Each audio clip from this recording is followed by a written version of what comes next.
Welcome, everyone. We are here on October 15th, 2024 for the Committee of the Whole meeting. First agenda item is the approval of minutes of the Committee of the Whole September 17th, 2024. Adam, you had a correction I do. on the Salt Lake County Public Bond presentation.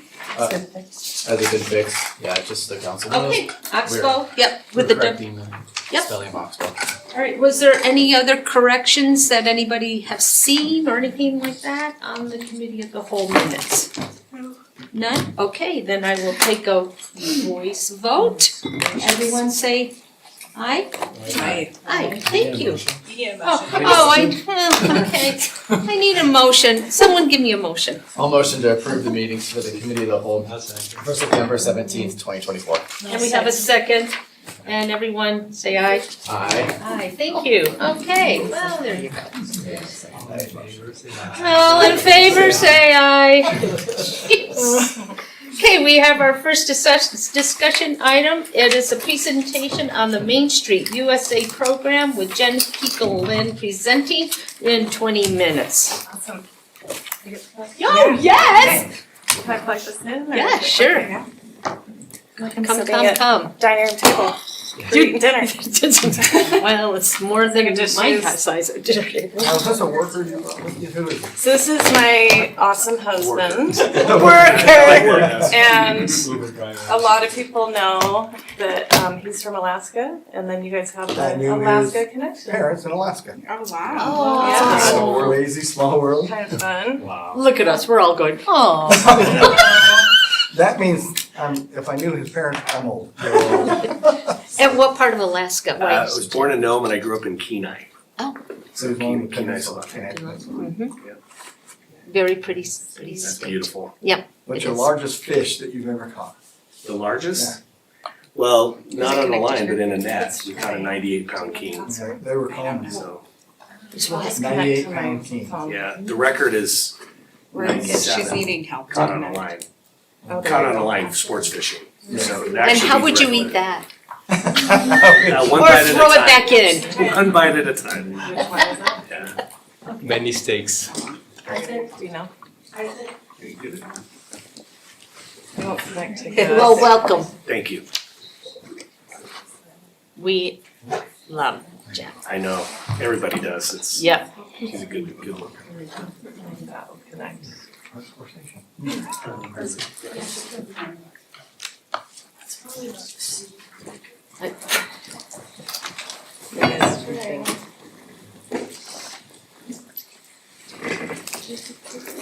Oh, I think you have it on The wrong one. I didn't get it. this one has it.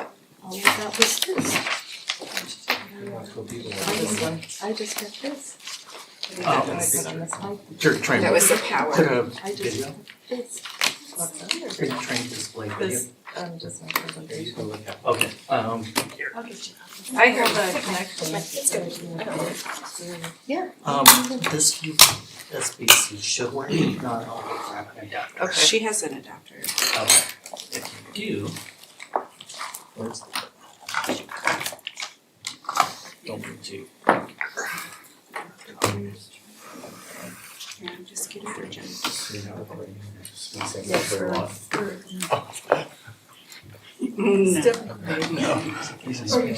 saw the screen just go black and I was like, oh, that's a free phone. He's a mess. Oh, you're emotional. You know Main Street America. Oh, you. I think I'm busy man. There we go. I'll sit over here. Okay. Thank you. Thank you. Oh, thank you. You're welcome. Wow.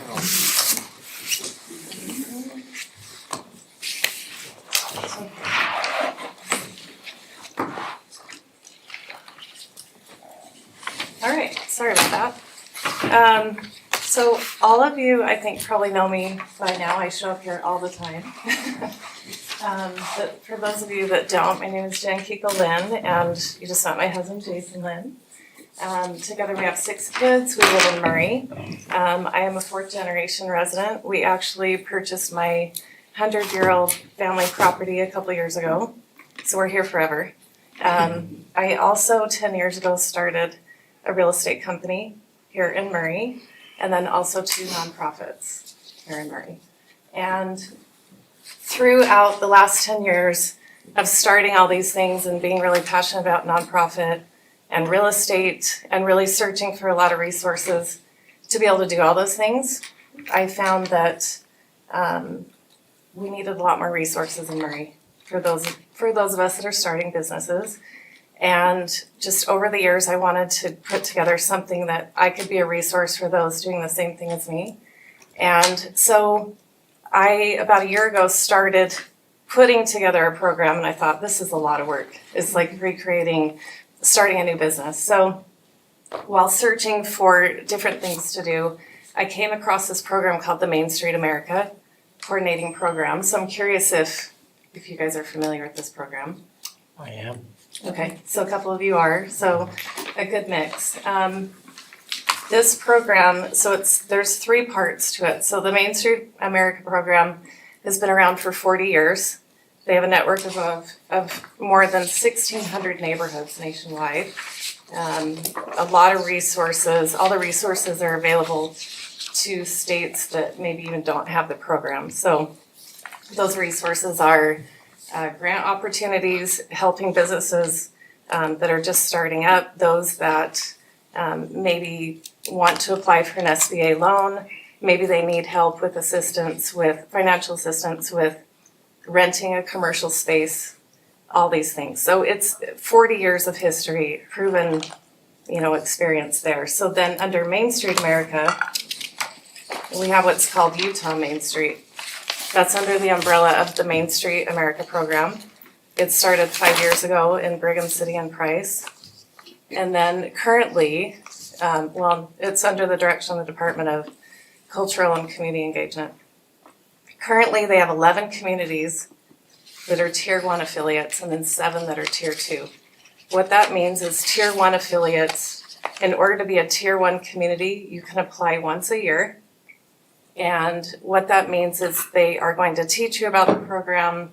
They'll help you create the connection with the community and the businesses and all the resources. You'll be able to have access to all the national resources if you're a Tier 1 community.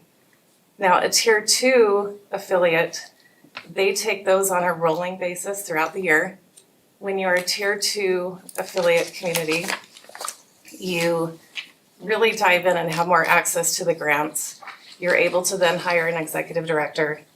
You, at that point, have created a nonprofit. You have committees, you have a board, all of those things. And you're really bringing in the community and the businesses at a different level. There's also a Tier 3.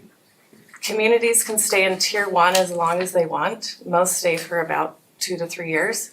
And then Tier 2, you can stay in that tier for as many years as you want.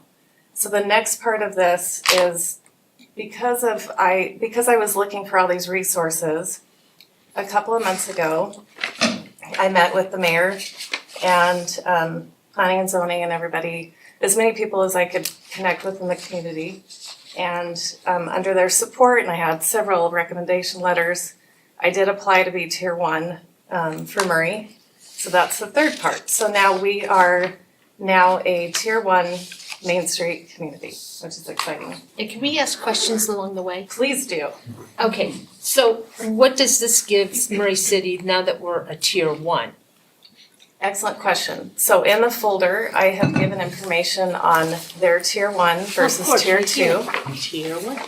And the reason for that is there was way too much information to put in the presentation. Right. And I want you guys to be able to read this on your own and understand what this does for the city. Okay. Quite a few of us put a lot of time into thinking of the name. That's why it's Murray City Downtown District, because under the direction of Main Street America, it does need to target the downtown of a community. And we're really lucky in Murray that we have Block 1, where we're in this perfect time of redeveloping not only the downtown, but bringing local businesses and whoever we can into the downtown. So what this does in Tier 1, it gives us the resources to be able to reach out to businesses that want to be in Murray. we can offer them grants, we can help them, with their startup costs, all the things like that. I have all the resources to do that. So for example, Annie with Tea Rose, now that Yes. she's going to work on the chapel, I'm sure that she will probably want to look into some grants, being minority owned. Yeah. Woman owned, historic building, all the things. She may or may not know Yeah. where to get those connections. All of those connections are through Main Street America, Okay. things like that. Will Elvon from the Community Economic Yes. Development, will he be involved in A this? big part, yes. So he will be on my board that I'm creating, Okay, yes. okay.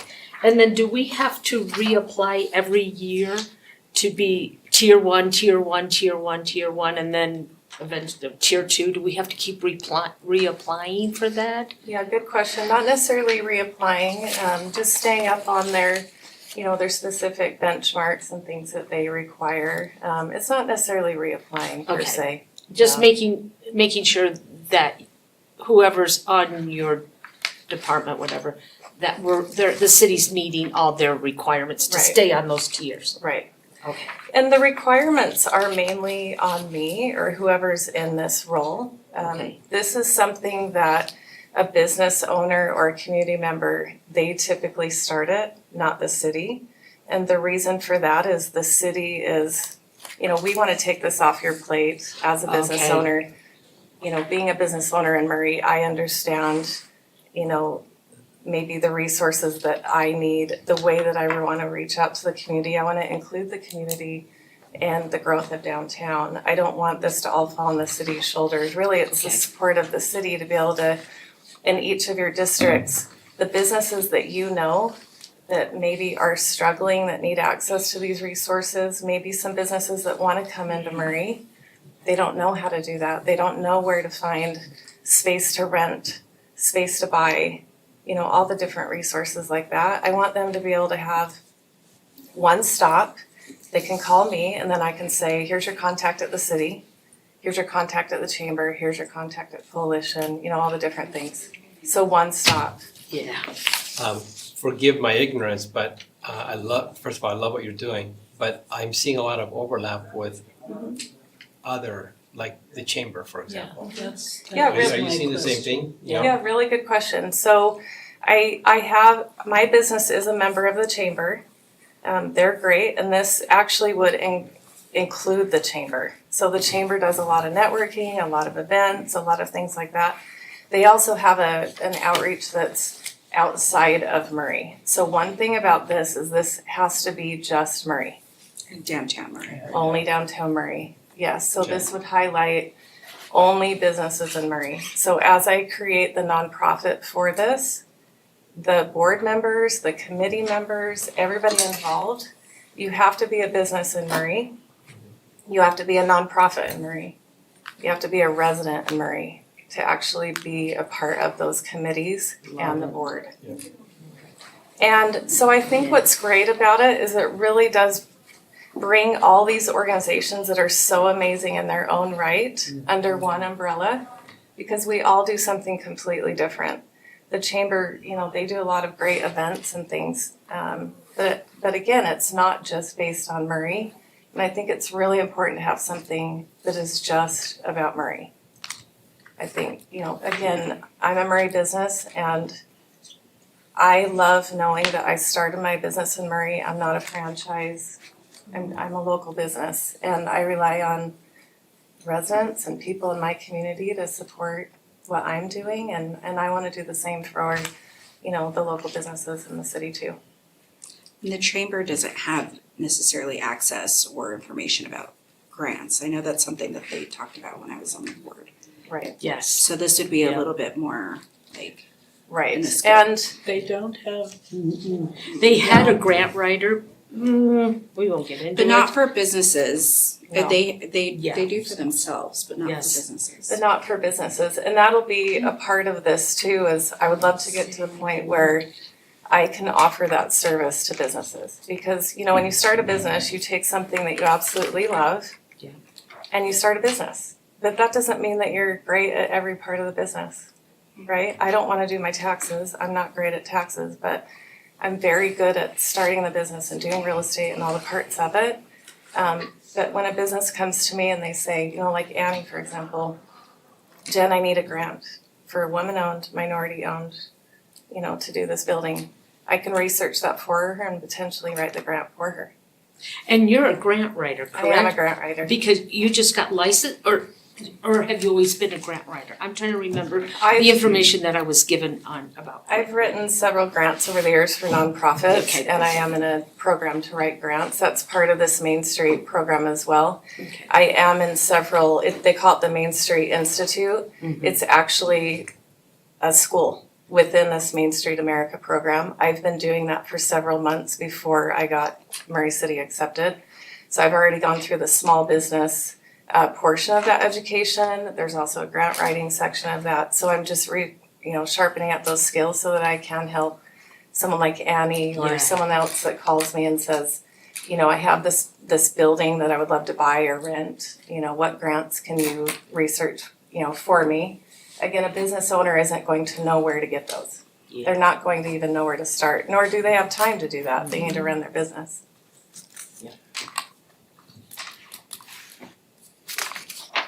So real quick, we talked about the downtown area, downtown district. So the name of our Main Street program is Murray City Downtown District, Block 1, so we won't get too much into that.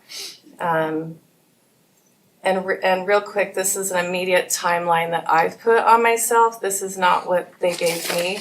I want to push this through the Tier 2 very quickly. So program acceptance was last month.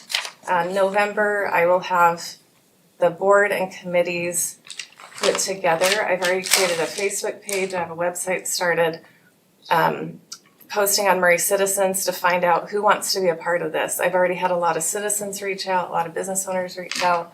I'm going to submit my nonprofit application next month.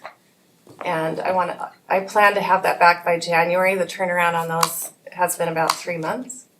And then submit for the Tier 2 approval. The importance for that, and you'll kind of read in the packet, is we need to be in Tier 2 so I can help these businesses have the resources for grants. That's the big one. So I can go to these businesses and get resource to them.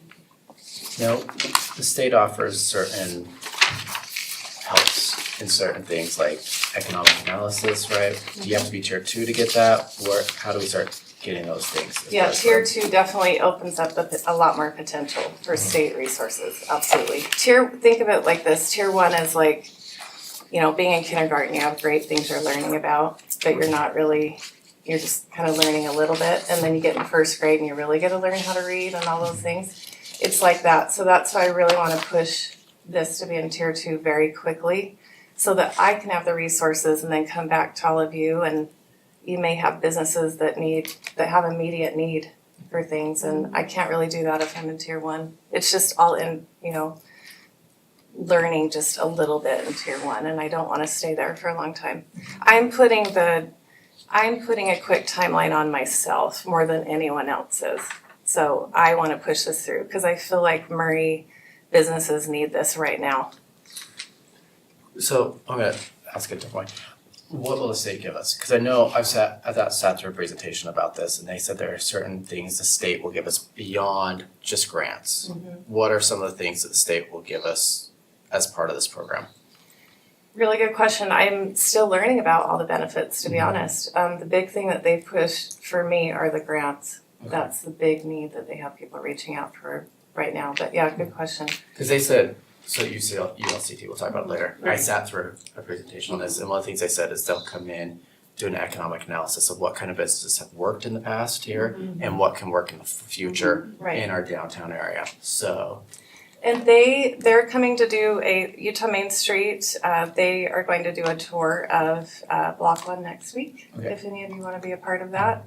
Oh, could you give us the I date, will. the time and all that, and then Absolutely. put it on our calendar? I'll send you the information for Yeah. that. Absolutely. I do know they'll come in and Just don't do it during the haunted woods. It's not during the holidays. I think it's next Thursday. Okay. I'll look. I know better not to do it those 3 days. Sherry Van Bipper would not be happy. I do know that they, at the state level, will come and do classes with local businesses. I do know that they will do Oh, that. wow. Mhm. There's a lot of great resources in this. It's Like, amazing. I was shocked when I came across it. Yeah, they you beat me presented. to the punch. But I walked out of this presentation and was like, went to Chelsea and was like, okay, how do we get this? And she's like, oh, Jen's already got it. Yeah, I was Oh. with you. Yeah, Brett was with me. It's like really, I was like gun ho, like ready to get us part of this, Yeah. and so Oh, you good. just beat me to the punch. I think this is Doug really did this up great. in Spokane or Seattle? Seattle area. Yeah, back in the, when he worked up there. Wow. I love it. And like I said, there was so much to put in this presentation. That's why I gave you these handouts. Once you read what this is about, I mean, it is such a amazing program. It's a gold mine of resources, to be honest, for the city. So Murray and Logan are the newest communities. The newest, oh yeah, that picture was taken by my husband. And, yeah, You just happen to be colorblind, but it, you know. exactly. It worked out. I know I don't have much more time, You got so- 4. 4 minutes, okay, so we already talked about this, why would Jen pursue this, we already talked about that. Yeah.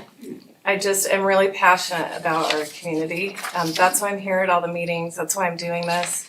I am actively running my real estate company and my nonprofits, but I really firmly believe in this, we need this program. So I love that a lot of you have said we needed the same. Yeah, so just thank you for all those that helped me bring this to the city. It obviously wasn't just me, it was a lot of meetings with a lot of people. And real quick, since we are talking about Murray businesses specifically, a big part of this is really sharing with the community to shop local. I mean, we talk about this, but I think that's very important and really promoting our local businesses. And so part of that, and I'll leave this box with you guys, I partner with 120 nonprofits and several of them are in Murray. And my very favorite one is the Other Side Academy. So they have one location right up here on 4800 South. They also have the thrift store, they have the storage, they have all the things. But every time I reach out to them, they are so willing to give back, and I love giving back to them too. So they have put together gifts for you guys, Oh. and they are beanies, but then there's a candy that they make at their academy that anybody can purchase.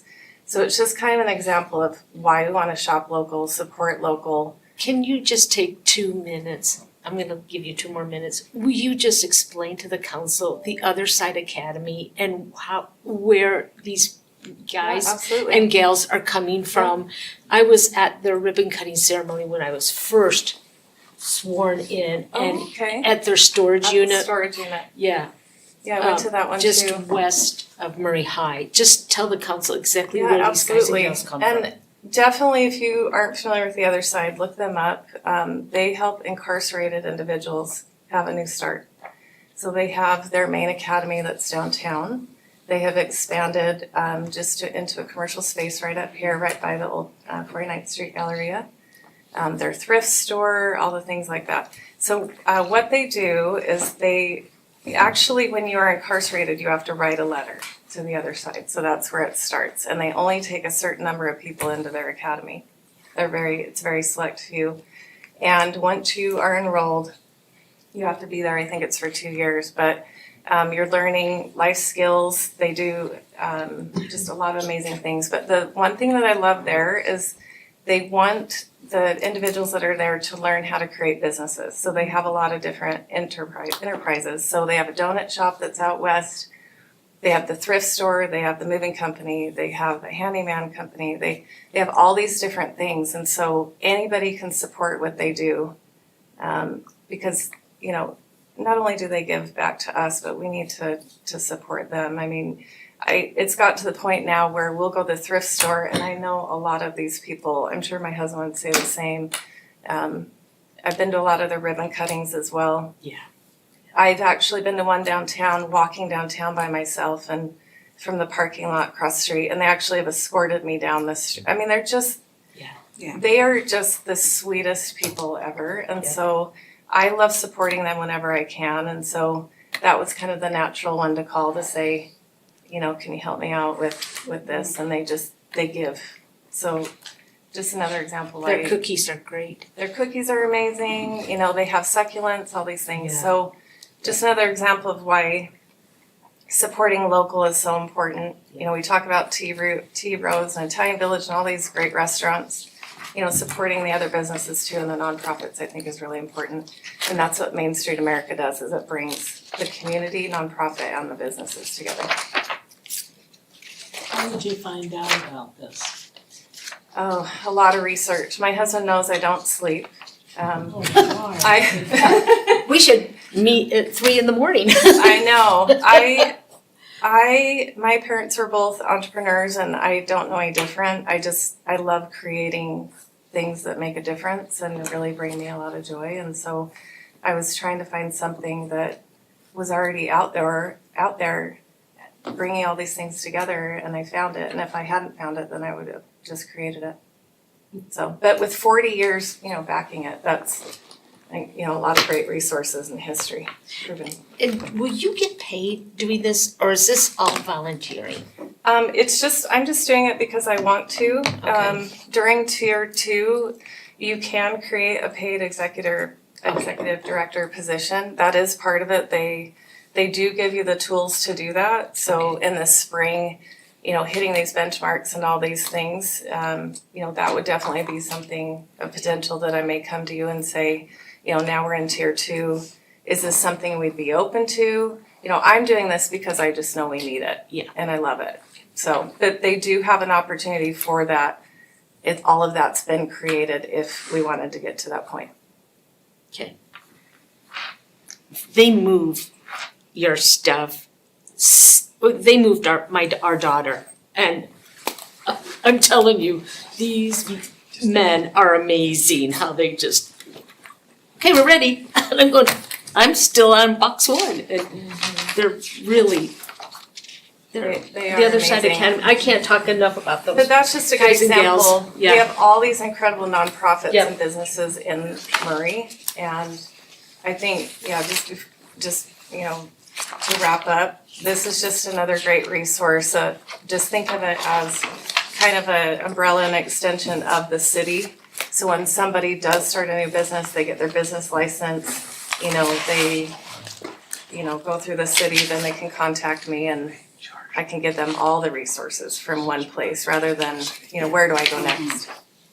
So, That's wonderful. Yeah. Do any other questions? you, council, have anything?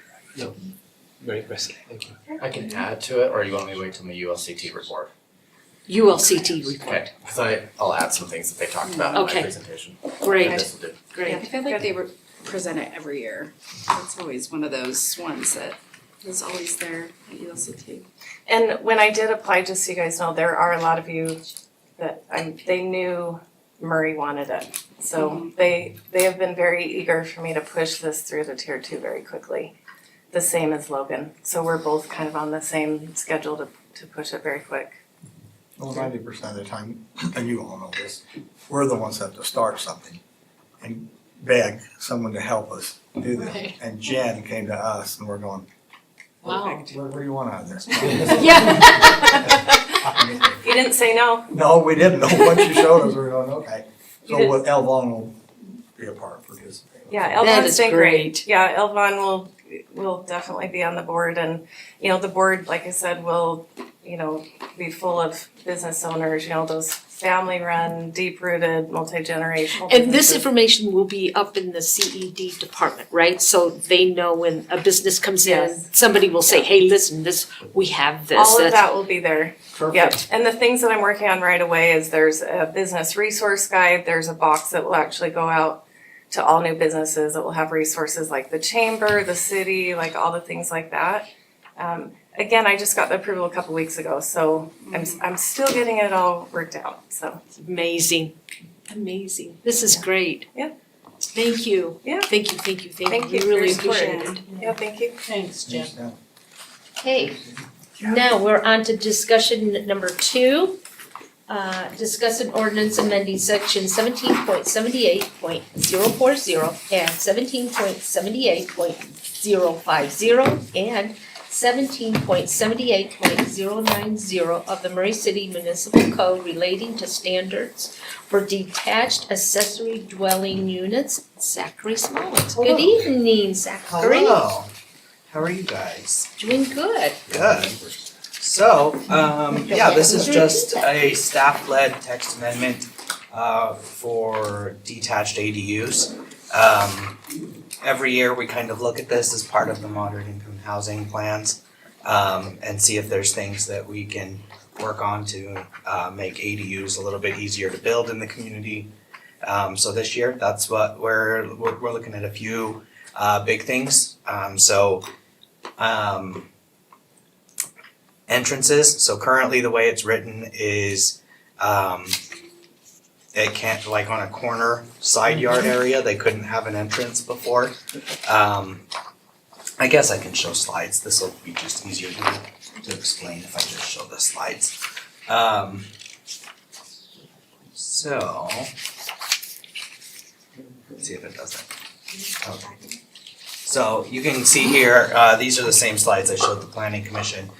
These are a number of homes that are on corners that you wouldn't necessarily know, whether it's an ADU or if it's just the home. And you can see, let me get the laser pointer here. This actually looks like the front of the home, but it is actually the corner side yard. The front yard is on this other side over here. So you can kind of see. So that's one of the things that I'd like to that staff is supporting removing. We don't see a big impact. It was originally placed in there so that it didn't give the appearance of a duplex or something along those lines. We don't typically see that in any of the ADUs we see that do have them in the side yard, but not the corner side yard. Some of the other proposed changes for the detached specifically, an increase of the allowable area. So it still has a maximum of 1,000 square feet, but increasing that to 50% of the dwelling as opposed to 40%. We have a lot of small houses in Murray, that in older Murray anyway, that are only, 900 to 1,100 square feet. And you get to 40% of that, you only have, a 400 square foot ADU. So allowing them to get that extra square footage with still the max being 1,000 square feet. So between 40 and 50% there. Reducing the parking requirement to match the attached ADU standards. We still, to this day, since we've been, had that in the internal ADU standard, we still have never received a complaint on a permitted ADU. They still are very successful, very great. We have never received a complaint on one. This one is the big one. So we reduced the setbacks from 15/25 feet to 10 feet in the rear yard area, and increased the setback from 8 to 10 feet on the side. Allowing that so that just ease of people, so it's just 10 feet all around. So what was the reasoning for this, changing this from 10 to 15? So currently the setbacks, if your home was built prior to 1987, you have a 15-foot rear yard setback. Okay. If it's after 1987, it is 25 feet. So that's why I say 15 to 25 feet and reducing it to 10 feet. Because, so that's the way our code reads right now is that it requires the detached accessory dwelling unit to meet the same setbacks as a dwelling. So it would be 25 or 15 depending on when the house was built. So through research that we've done throughout the state, this has been one of the most strict setback requirements, almost statewide. Most are somewhere between 4 feet and 10 feet. And so we're recommending, 2 feet too. yeah, some are as low as 2 feet away from the property line. Yep. Yep. And so we are recommending that 10 feet along the rear property line. And then let's see, and then remove the requirement for the ADU to match the existing dwelling in architectural style. A lot of times in older homes, it's kind of hard to match that aesthetic. So we are recommending removing that as well. So then you could have houses that are just square or, I mean, it would, does the aesthetic matter? Mostly no, because the city can't dictate architectural style anyway for single family homes. We're not allowed to do that. So really, So then why bother with this? what do you mean? Why bother with saying that it does not have to match it if it doesn't matter? Well, it doesn't matter for the single family dwelling. It could matter for the ADU. We could require it, and it has been to this date up until now. So removing that just allows some more flexibility for people to actually do these detached ADUs that have been wildly popular. So, right, so currently the aesthetic does matter and with this it doesn't. Correct. Zach, going back to the setback, you give us an example of 6 cities, 4 of whom have less than 10 feet, but 2 of them have the same as the main dwelling. So that's 6 out of the, there's 17 municipalities in the valley or Yeah. something like that. Do we know where the other I have 11? a big spreadsheet of a lot, Yeah. probably everything at least in the county. It'd be interesting to see the whole picture, not just a snapshot, because Okay, most of what you see in front of you is the cities around us, which will be the most impactful. So 4 have less, 2 would have more. Okay, thank you. About the same. I don't understand why if this is so successful, why are we changing it at all? To make it more successful. So, And- because I've looked at the stats of other cities. Yeah. Midville has 41 and added 18. Or sorry, Mill Creek. Midville has 1 and added 6. Sandy has 99 and added 2. Mhm. South Salt Lake has 4 and added 3 last year. Taylorsville has 126 and added 13. We're at 107. So out of those 6 cities, we're top 2 and So- added 5. If we already have something that's working, why change it? And especially if we're worried about the moderate income housing, why don't we wait till we have issues with moderate income housing and hold this in our back pocket till then? So that's a great question, and it comes up with the general plan that the city council adopted and is required by state law. So every year we have to look at each one of these strategies and we have to make progress on each strategy. And if we don't, that can cost the city up to $125 per day, and that's calendar day. So that results in about $90,000 to the city But we or also- a police officer. But if we come back with a fail on moderate income housing, we have 2 weeks to adopt before fines kick in. So if we fail, we just adopt it within the 2 weeks, we're fine. I think that's a poor way to legislate, to be honest, is to wait until we're failing, instead of proactively doing the right thing. I think it's a poor way to legislate, giving me a document that I haven't seen before committee of the whole, when we're changing legislative action. Again, these are things that it says exactly right up there in the general plan that, second ADUs on properties, setback requirements for detached ADUs. So that's in your general plan. And I know that you were. It's in the attending- moderate income housing flood. And that's in the general plan. When does the general plan get recreated? When do we do a new general plan? It depends. It can be anywhere from 5 to 15 years. And when's the last one? 2017. So It's maybe due, do. it's due. The world has changed since 2017. Definitely do. How many of these things do we have to adopt in order to show progress for the state requirement?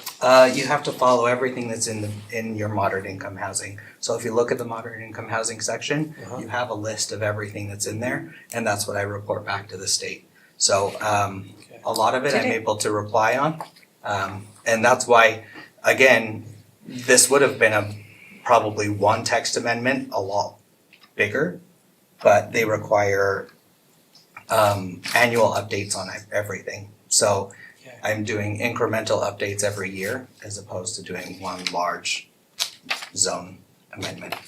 And I hope you don't take our pushback, No, no, any no. wrong way. We No. we love probing to get answers, no, because you that's get answers, Zach, we're No, gonna yeah, get those answers Yeah, from you. no, for sure, that's why I'm here. No, you're doing great. I have some questions Sure. on the ordinance. It says, receive rent for the owner occupied. How is that going to be monitored? So- How are you going to know if I have an ADU in my backyard that I'm not collecting rent from? So it's in the rules, so being that it's in the zoning regulations, they do sign an affidavit and it's recorded at the county that they're not going to do things like that and that they're gonna comply with the sections. If it's found, obviously, with most things that come regarding enforcement, it's on a complaint basis. So if somebody complains that this is if that's being violated, that's something that we would investigate and then look into that. Okay. And then it says an additional occupant, vehicle shall be parked on site, on street parking shall be reserved for visitors only. How do we know it's a visitor and not somebody in the ADU in the back? Same thing. Okay, and then, in your red, it had like 4 and then the 3 underlined. Is it 43 or is it 3? A total of 4 or 3 or 43 off-street parking space stalls be provided. Because the 4 wasn't striked out, the 3 was underlined. It was on, So it would be H. 3. it would be 3? 3. Okay, so because you have 4 and 3, but the 4 wasn't striked out, so. Okay, yeah. I was just curious about that. And then it says short-term rental is defined here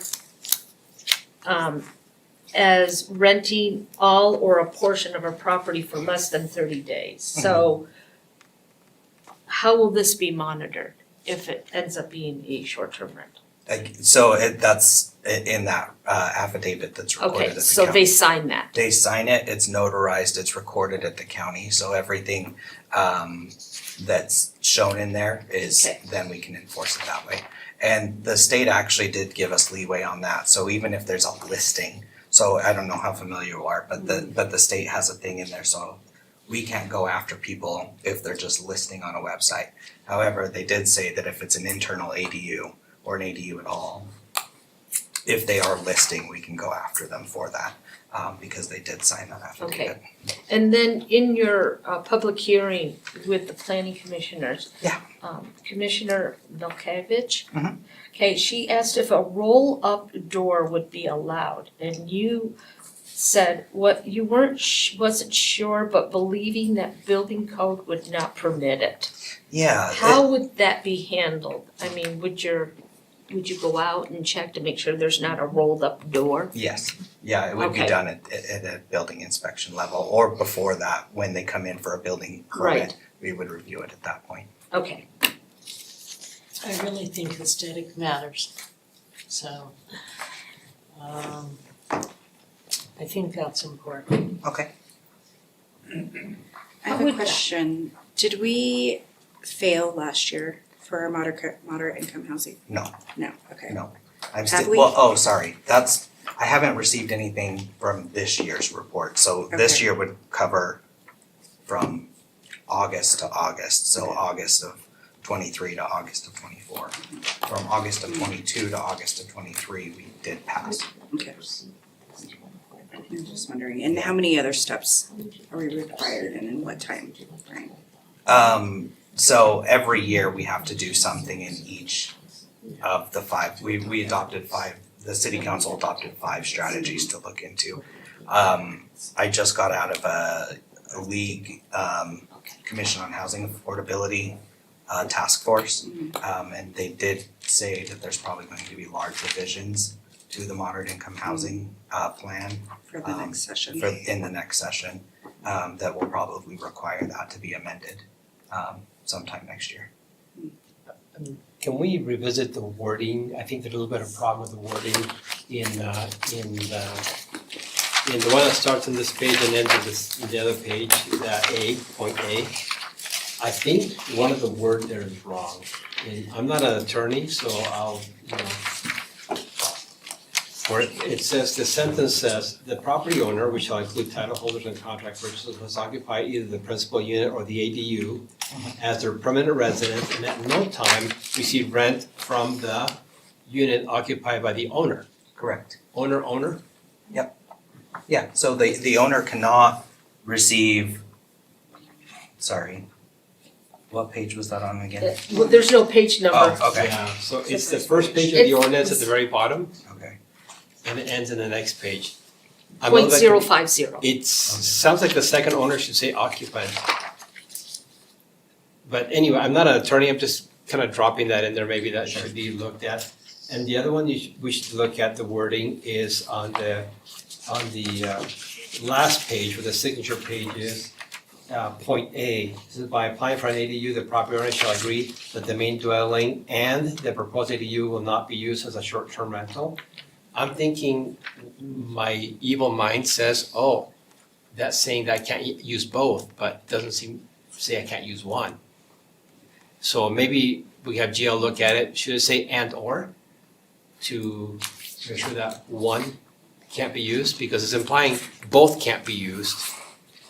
We can have GL look at it. Yeah. I know that Mark and him did look through these before we sent them out. Yeah. But I can have them look at it again. Regarding the other one, I'm having a hard time finding it. It says 17.78.050 detached accessory dwelling development standards. Okay. Point A. Oh, Yeah, okay, point okay. A, on the very, So, very bottom. Property owner. Is that where you're at? Yeah. That's right. It's just not clear to me. Like I said, I'm not the sharpest stick around, so I mean, things. No, you're fine. Code is a you have to learn how to read this after so many years. So I'm just. So it is, so I think it is written correctly. So what we're saying is that whatever unit the owner is occupying cannot receive rent from somebody also living in the same unit the owner is in. So so for example, let's say, and I'll go back to. Oh, so like if he lives in the house, he can't rent a bedroom? Correct. Ah. Yes, he can, yeah, Okay. yeah, precisely. See, I'm a little dense, but I get there. Hey, see, you're getting there. That's No, good. but I wouldn't add Yeah. That's all right. add. Thank you. Why is that in the code? That's a great question. So that, I don't know why it was in code. It's always been there and I've left it there. I just Okay. clarified. Okay. So you can't, if somebody has an ADU, they can't rent an additional bedroom in their house. Correct. That was something that was always in there and I, again, didn't feel comfortable changing it at this point. And it could be with parking, it would complicate parking regulations. Complicated parking regulations. That would add a third element into that. Interesting. Okay. Council, We're good. would we like to wait for some more information before we bring this to the council meeting in November? I would feel comfortable waiting a little bit. I'm still not quite. Yeah. Would you like Where I to need to wait be. until we bring it in November? And hopefully do some of the modifications that we've talked about. Yeah. And the request, I don't know if it was you or Adam, requesting more of a printout of other cities Yeah, I asked for around. other cities. Yeah, Yeah, there's just a little bit more stuff that we need, but we're on the right path. We just need a Yeah. little bit more time. Okay, so other cities. Yeah. What were some of the other ones? Modification on the ordinance. Oh, okay. Keep the aesthetic. Can I ask why? I think that's important. I mean, Okay. I think you can have all kinds of odd things that might go in the back of just a really nice house and then you have something crazy in the back and I would be concerned about that. So Could change the currently, character just one thing I just wanna bring up is that, so somebody could build a shed and it doesn't have to match the aesthetic currently. So they could build whatever they want. That it would be a shed. Correct. That's no different, and But it could this- be larger. But this requires building inspection too, It correct? does, of course, Yeah. yeah.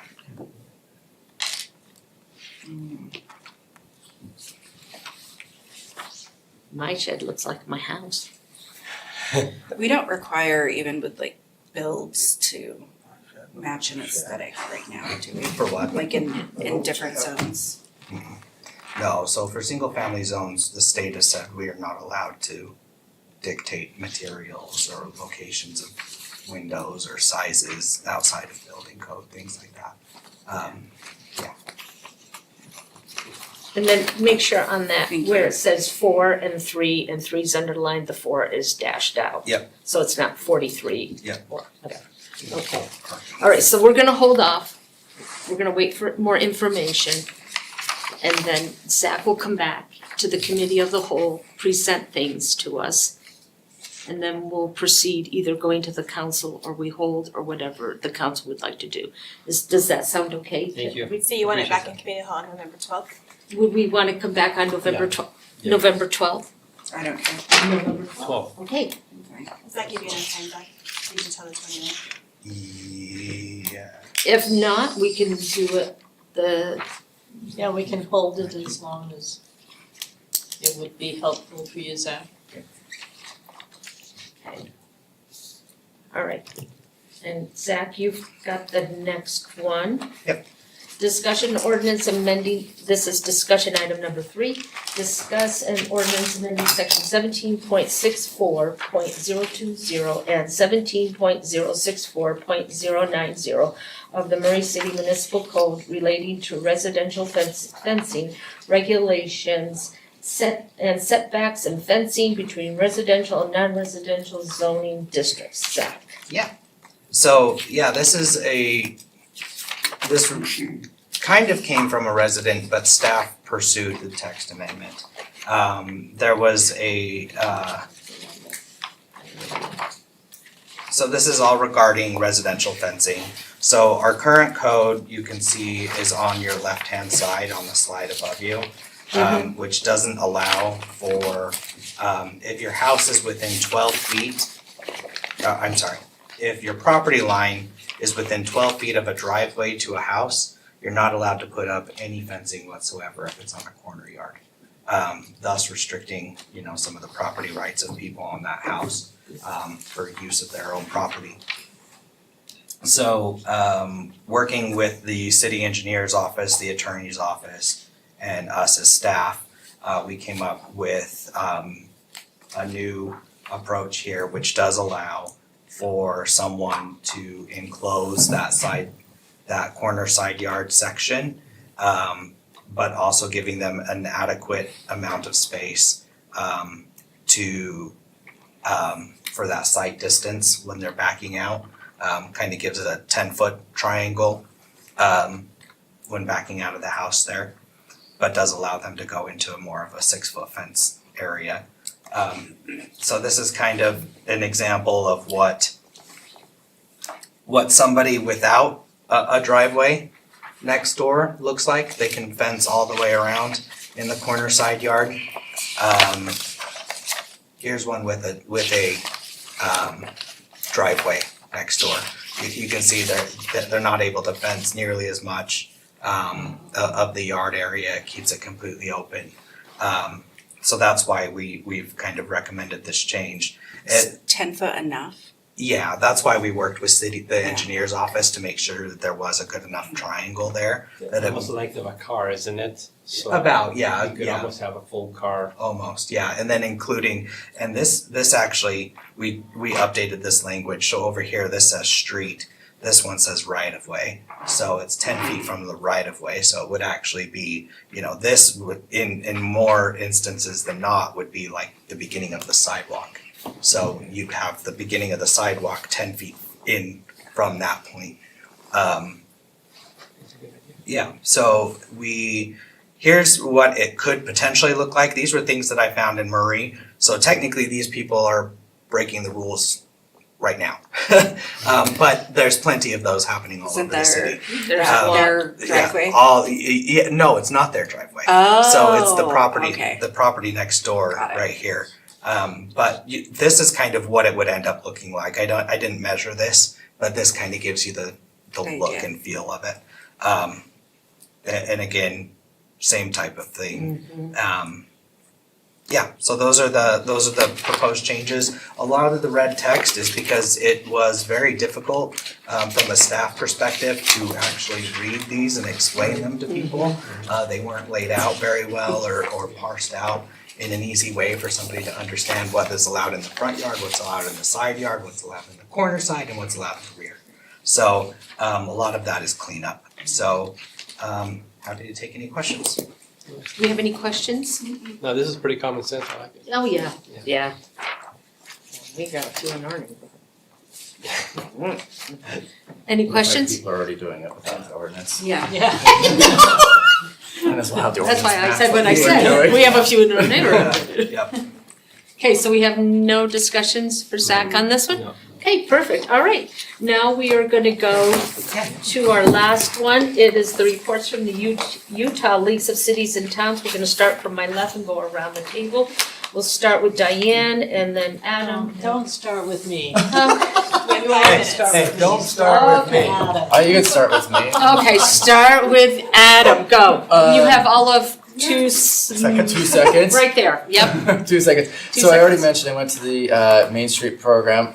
Some of the things to add just to what Jen was talking about earlier that they will do is they have 4 type of areas that they focus on: economic vitality, design, organization, and promotion. And so with this Main Street America program, they'll help us with all of those areas to, promote the area, make sure our designing is inviting and whatnot. So it's really beneficial, and she said a lot of it already. Also one-on-one about, I keep forgetting the term, elected pay, which is federal government. It's from the IRA, where we can get federal government refunds for our clean energy projects. And they can be very small, like reimbursing us for electric vehicles that we have, or bigger projects that we have. So I think it's something we should talk with Brenda about, looking at what projects we have and seeing what we can get some federal reimbursement for off of that. Okay. And then the other one that I went to development agreements with everybody else. That was really good. And there's another one that I can't remember what I went to. It's in my notes somewhere. But that was, those were the main ones that I went to that were good. Development agreements were the last one, which I think is something we also should look at in addition to our zoning, when we can enter in development agreements with developers. So, Okay, Jennifer, do you wanna say anything? Yeah, just real quick, I Okay. went to the 2 of the ones that I went to a bunch, but 2 that stand out. I went to one of harnessing the power of AI. It's basically went over how AI can help you Yes. with certain tasks that we do in our office, such as minutes and things like that.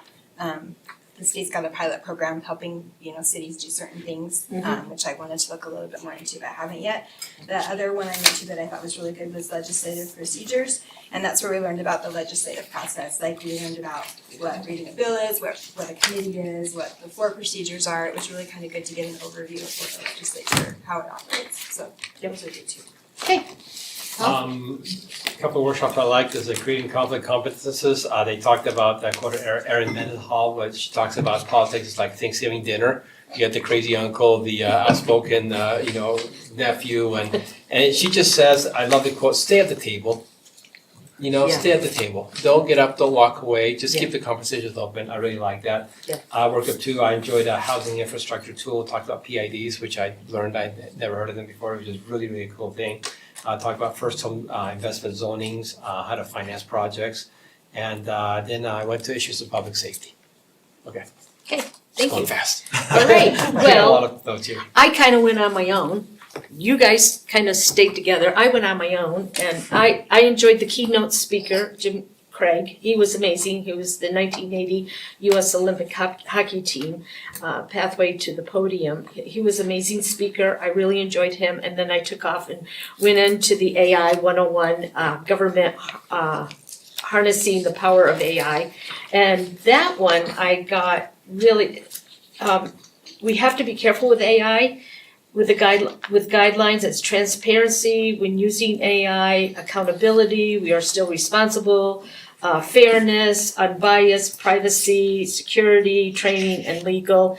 And once you put something into AI, it's hard to get back out, and plus they don't know very much about math and AI. But anyways, housing infrastructure, tools, lessons learned, that was a really good one. I went to that, and the PIDs, the PIDs, we're talking about public improvement districts. let's see, water rights 101, water shortage. There was one that I just absolutely, it was the very last, very last where we all met together, and Todd Sharon, he's the city attorney for Harriman, and he was amazing. He was really funny, he was really good. I enjoyed him immensely. He was talking how we have to be careful when citizens come up and talk, and we have to, he had a couple of videos that kind of were out there. And then the very last gentleman, he and I did not see eye to eye. It was about parking. And so I was not on the same wavelength as he was when it came to parking.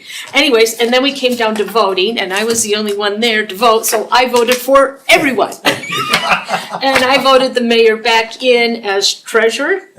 And then there was a lady there, Renee Reed. She and I were You should have done dancing. grassroots campaigns for him to be ULCT president. Yeah, I was thinking you weren't gonna vote me, and I was gonna No, thank you. no, I voted everybody in. And then I went to one of the booth, and her name is Renee Reed. She is doing something here in the city, he's not here. It's with our IT department. Anyway, she goes, "Where are you from?" And we were dancing because they had some good music on. And I said, "Well, from Murray." And she goes, "Oh, we're doing some things with Murray." And so, anyways, it was very pleasant. I always enjoy ULCT conferences. And thank you, citizens, for paying my way. Diane. All right, what these guys said. You're out of time. I hung out with them, it was really good. Getting to know. Anyway, so, it was a good conference. It was a good conference. I really liked it. Remember that Diane likes to sing karaoke. Yeah. Yeah, right. No, I had a we video on didn't that. talk about your karaoke, that was so good. Okay, we are, we're, I thought we were adjourned. Sorry. no. Paul is a very good karaokeer. I move we adjourn. We are now adjourned.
The other two council members a few more minutes to start.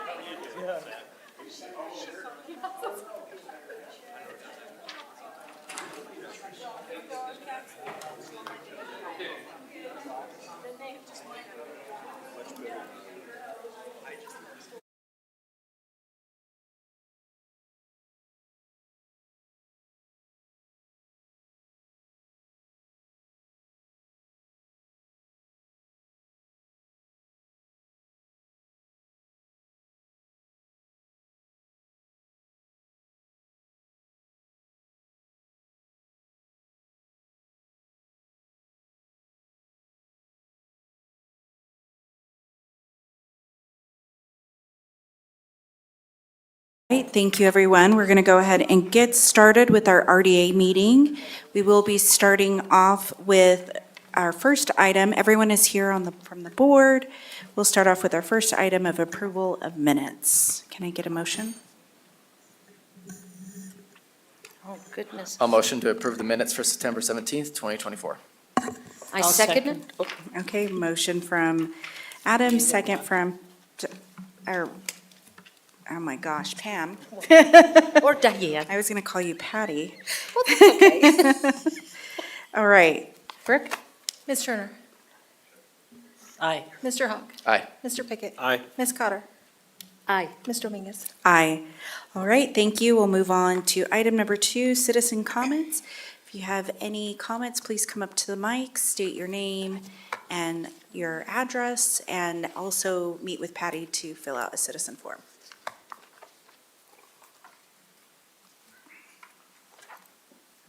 Oh, and you'll have 3 minutes. Come on up. Anybody?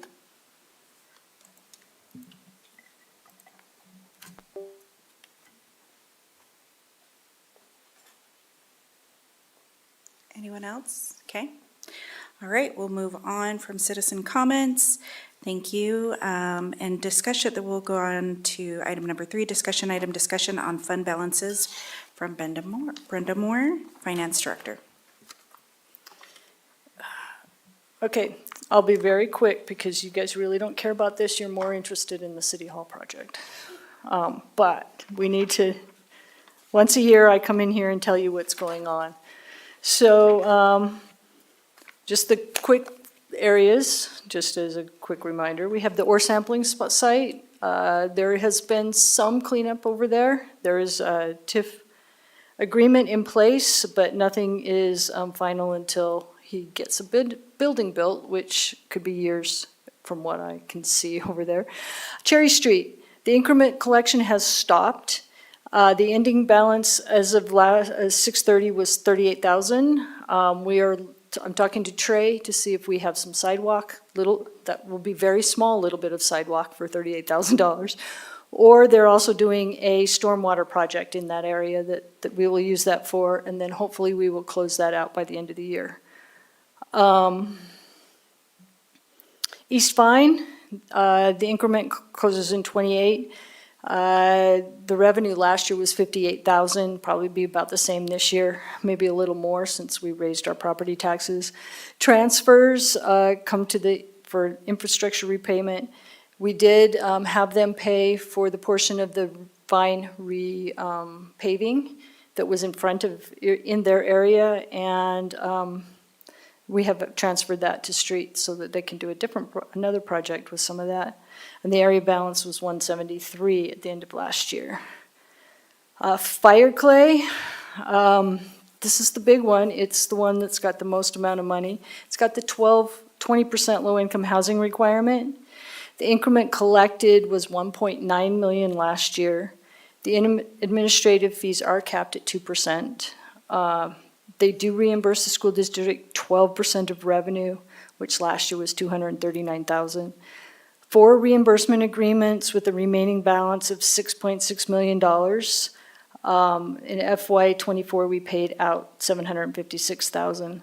It transfers funds to the wastewater fund for infrastructure repayment of $220,000 a year. For a long time, they were just doing $20,000, but they spent a few $1 million on actually putting in a big sewer system in that area to handle all of the apartments and stuff that were there, or planned. The low-income housing balance, this is important for you to know, in just that area is $1.6 million. And the area balance that's unrestricted is 3.1. Central Business District ends in 2034. The increment revenue was 1.1. It does have that 20% low-income housing requirement. It reimburses the school district $400,000 per year, which is almost the whole amount that the school district gives us. I think when they wrote that contract, they were assuming the Block 1 would have redeveloped by now. And then, so anyway, the school district is basically not contributing to this area right at this moment. There are no private reimbursement agreements right now. They are paying the 2016 bond for property acquired around here for City Hall and stuff. The payoff is in 2034, so it ends when the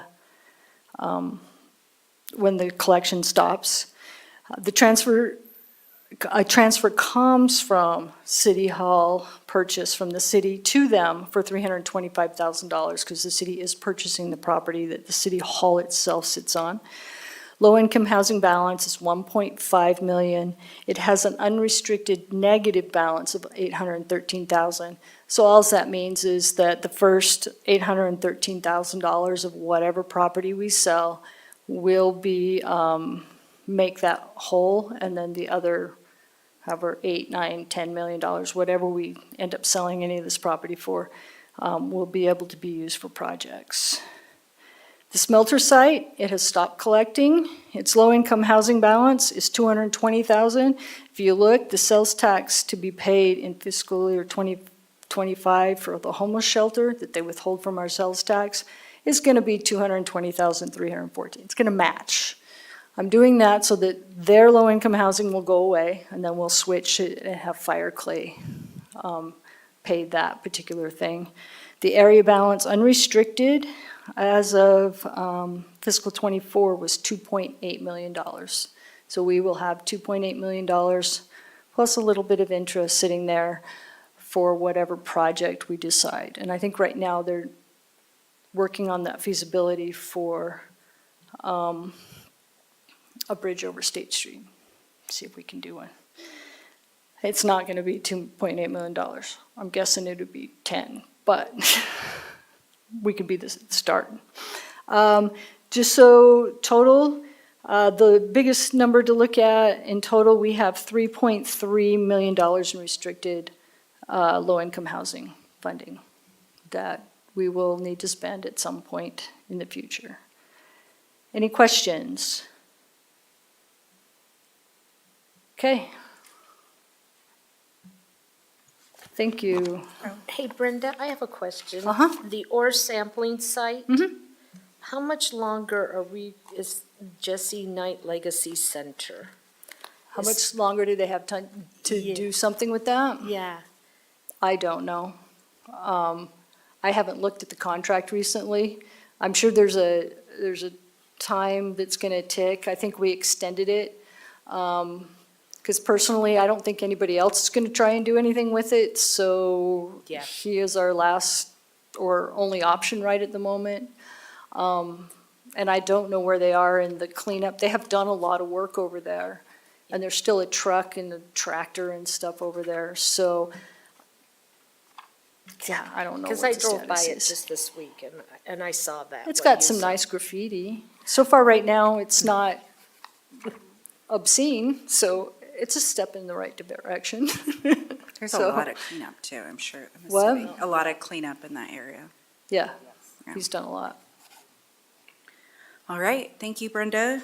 And we will move on. Any other questions from the council? Okay.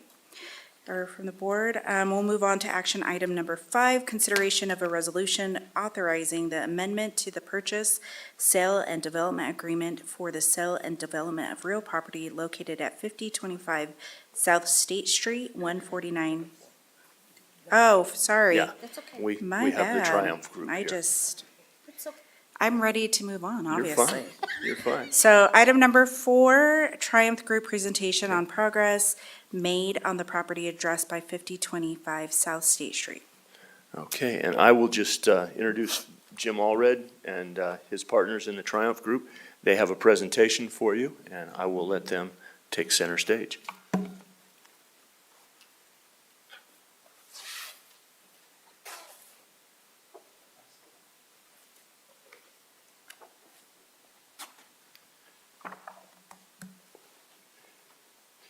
We're happy to be here tonight to update you on the progress that we have made on the project. And we've been working very closely with the staff and members of the staff to make sure things are in order. And we just wanted to update you and show you the progress that we've made.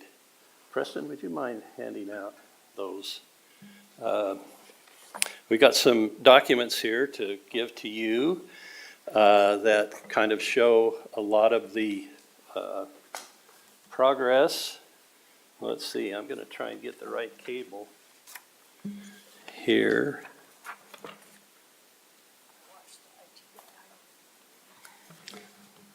There it is. Okay, thank you.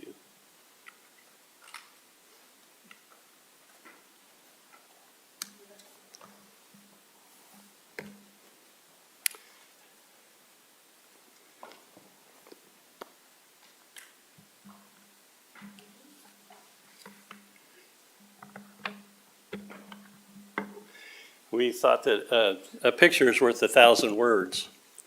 Okay, and we've shared this with the city staff before in terms of the progress we feel like we're making on the project.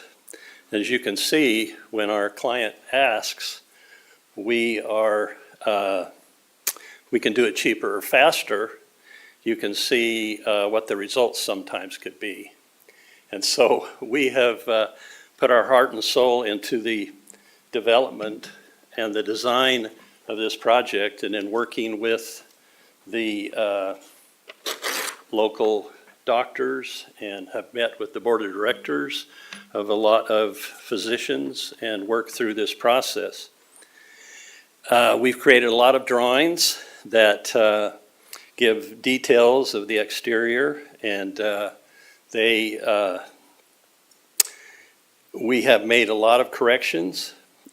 We have, which is good news, we have about half of the first 5-story building with potential leases in place for the project. So we feel like that's a great accomplishment. On the 9th of October, we handed in all of the documents. Some of these documents we've given to you to just give you an overview of things. And through that process, if you take a look at the first page, well, the first page is really the good one, but the second page shows you the direction of the project, and you may have seen some of these renderings before. But what we've done is really focused on the detail. We went in and designed completely the parking structure. We met with 3 different contractors that build exclusive parking structures, and we picked up the number of parking stalls which would supply us with enough parking stalls to expand the medical office facility. And by doing that, we reduced the residential aspect of the project. But we pulled that together. The first page shows you those renderings. The next 3 pages are 3 different levels of the parking structure. And this parking structure is unique because there's a 25-foot change in elevation from Arlington Street down to the other end of our project, which allows us to put parking structures at 3 different levels and connect with the existing streets in 3 different locations, which is quite unique because it fits the site very well, and it gives you the information on these 3 pages. And then we come up to the multifamily aspect of the project. Now, as you recall, at one point, some time ago, we had put the multifamily in a big, long building, perhaps maybe similar to that one that was on Vine Street that's been constructed.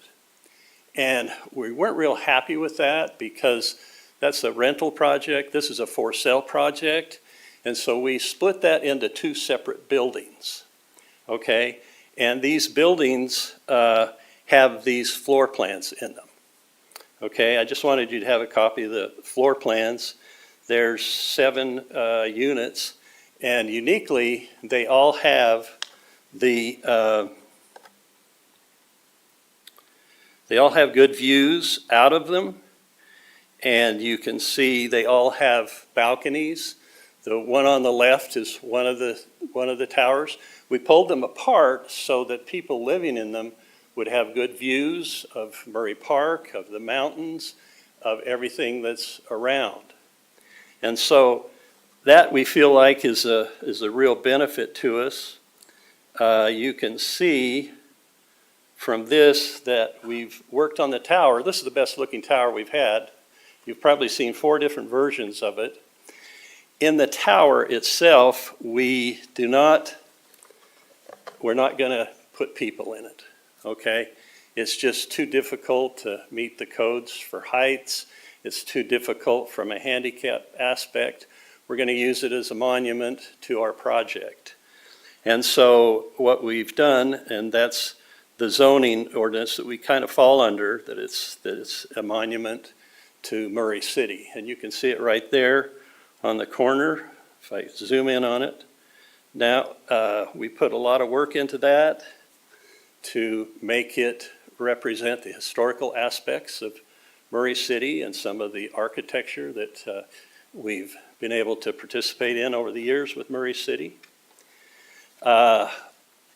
Just to finish this little packet that you've got, it has the townhomes in it, and it shows you up here in this corner which unit we're portraying down below, okay? Does that make sense? Okay, and then if you flip to the next page, you can see the additional units, which are called B units. And you can see this B unit actually has a rooftop deck as somewhat of a bonus that comes out, and you see in the elevation where that can come out over the top of the adjacent unit. Then we go to the next one, which is Unit C, and you can see all these floor plans are different. We didn't want to take the time to go through each floor plan. That's why we wanted to give you all a copy of it. But we've had hundreds of hours go into the development of the design of these towers, the residential towers, the medical office buildings, and so forth. So then you get to the last unit, or the last page, and that's Unit D. So there's quite a mixture of different unit types. The townhomes, there are 16 townhomes, and there's a total of 78 units. We were allowed 99 units when we first got into our agreement, but we've cut that back, feeling like the medical was the most important aspect of what we were doing for the community, the medical and the restaurants. And so what we have done basically is, I'm going to roll this around. Before you move on, do you mind just helping me orient myself? We're looking at State Street, down State Street right now, right? Correct. Okay. Correct, yes. Okay. Yep. Thank you. And this is Arlington that's going. Going that across the Yeah, bottom. right. Perfect. Thank you. Yeah, you're welcome. And so you can see from our model, the medical office towers, and we had a restriction here on Arlington of being about 70 feet high. And then we thought initially that we would put parking underneath this building and only have about 3 stories. Well, the 70-foot high allowed us to add another floor to this. And as we designed the parking structure and articulated the 800 and something stalls we would get in the parking structure, we figured we could get another floor of medical. So we have 2 floors, 2 buildings with 5 stories for the medical. And we think they're gonna be in great demand. And I'm gonna have Jeremy discuss the demand and working with all the doctors and that sort of thing as soon as I'm kind of finished with the architecture and that approach. So as we measured off of Arlington, we were about 70 feet high. What we have done is as we looked at this, let me come around Arlington, you can see the townhomes that start to come down the other street. What's the name of that street? Is that Myrtle? Jones Court. Okay. So Jones Court comes down, and you can see these are kind of traditional townhomes, kind of walk-up units to get to the various entrances on it. And we're striving to make those look historical as we come along. And so we have 16 of those on the project. What these do is they basically hide the parking structure. So as you can't see, I think it was one of the criteria that we wouldn't have any garages on the streets so that the project itself would be very attractive. So actually when you go into the parking structure, you can also go into a garage at your townhome, which you've got a garage door as well. So we feel like it's going to be really well accepted. And as I come around here, I look at this unit, and if you look in the side area of this, we have found that, and have made an application to the Planning Commission to change the height of everything to be measured off of Arlington, so that we don't have the housing drop down a couple of levels and look like second-class citizens. They all are pretty much at the same elevation, okay? And the reason is because we're dropping in elevation 25 feet. The first floor, as you look at the end of this, only has 2 units on it. The second floor, which is there, and the third floor only have 2 units. So there's only 6 units in this building in that floor, and they're there to hide the parking structure. So we're trying to make this as beautiful a project as we can. We've made application to the Planning Commission to agree to this height location, and I don't know if the city wants to respond to that or not, okay? So what we're doing is they have given us a positive recommendation to come to you all in the next few weeks about that height issue, okay? And so we want to put some really nice penthouse units on the top here, and we feel like that would facilitate a very attractive project. Could I ask a question here? Sure. By the way, I'm loving the 3D render. I just want to look at it for a long time. Yeah. I'm a visual person. Will parking then have access to surface and someone could say park here and walk to State Street and come out on State Street, or will that be closed off? No, that won't be closed off. And the nice thing about what you're suggesting, let me go around to the other level here. This is really fun. You're probably dizzy though, because. No, I love it. Reminds me of the video games. Hey, Yeah, I'm young. Let me find my tower. Where did it go? Somebody moved it. There we go. Okay. Okay, so now if you're coming down State Street, we wanted to make a beautiful entrance into this project from State Street. You see those wide stairs there right in front of that white minivan? Yeah. That's encouraging people that are coming from the park or walking down State Street to enter in, go to the restaurants that we have at the base of the tower, and to, you'll even be able to use the lower levels of the tower of part of the restaurant. And even you can see there's a potential upper level of the restaurants, okay, for outdoor dining, seasonal dining. The great thing about this project is we've got quite a bit of open plaza area down here. If you see all the little canopies and things of outdoor dining that will give us shade in the afternoon when you want to come to dinner, you know, at the Tower Restaurant, okay? And, you know, people have criticized me and said, you know, why did you put tacos on there? Well, I really like tacos. I can't help it. So we're trying to entertain other restaurants to come into this space and be here. Never apologize for tacos. So you'll So- have, oh, sorry. Go for it. Sorry, Adam. You'll have entrances on Myrtle, on Jones Court, and Arlington, correct? And not State Street? Is that correct? When For you- parking, entrances for Parking, parking? if you look at there's a spine street down the center of the project, which picks up the parking. Let me take you around to that. If you see this off of Arlington, you see this entry. Let me get right down to the entry. So you can enter in here and then slip into the parking structure. As I come here, you can see we're bridging across from the office building to pick up the parking that's there.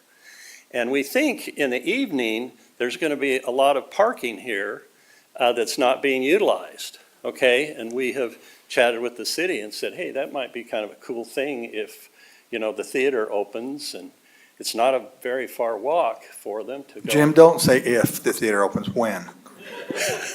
He said it right. Okay, all right.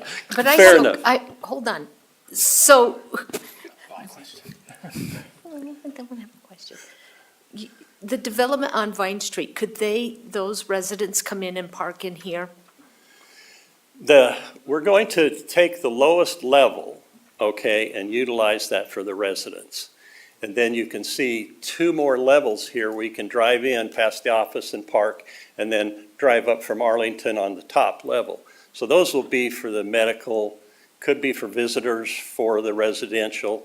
We wanted to secure those entrances at the lowest level and reserve that parking for residents and doctors. They need a place to park their Yeah. Porsches. Okay, and that's important that we, I'm Yeah. teasing, obviously. Well, I'm just curious with. They'll be, they'll be code?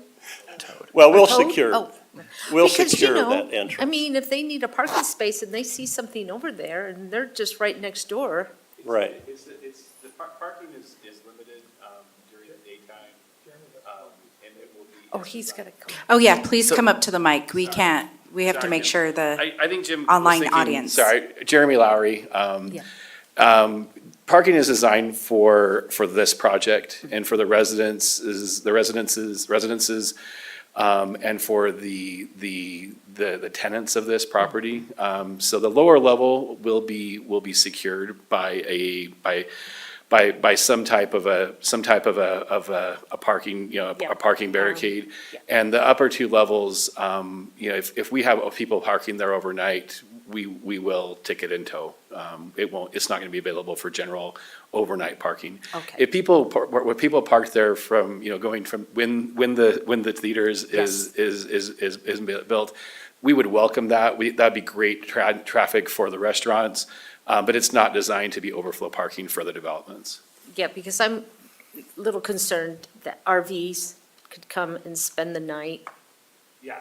RVs and motorhomes, Right, I think they whatever. probably have to have a parking pass. Okay. We'll have an HOA for the units, Okay. okay? And they Okay. probably have to have a parking pass if they were coming to visit Aunt Myrtle and she needed a parking pass that she could give to them so we didn't tow their vehicle. So the management components of that is a good point, okay? Can we go back to the restaurant? I noticed that there weren't any entrances to the restaurants off of State Street. They're all, maybe I'm just looking at it wrong. Is there a reason why we don't have any that would facilitate pedestrians entering? We were trying to encourage them to come around to one location, okay, and that was off of the plaza, because we assumed they could come up the stairs and then into our front, which would be located near the tower. And so that was our current concept for the restaurants, but we can alter that. I don't see a big problem.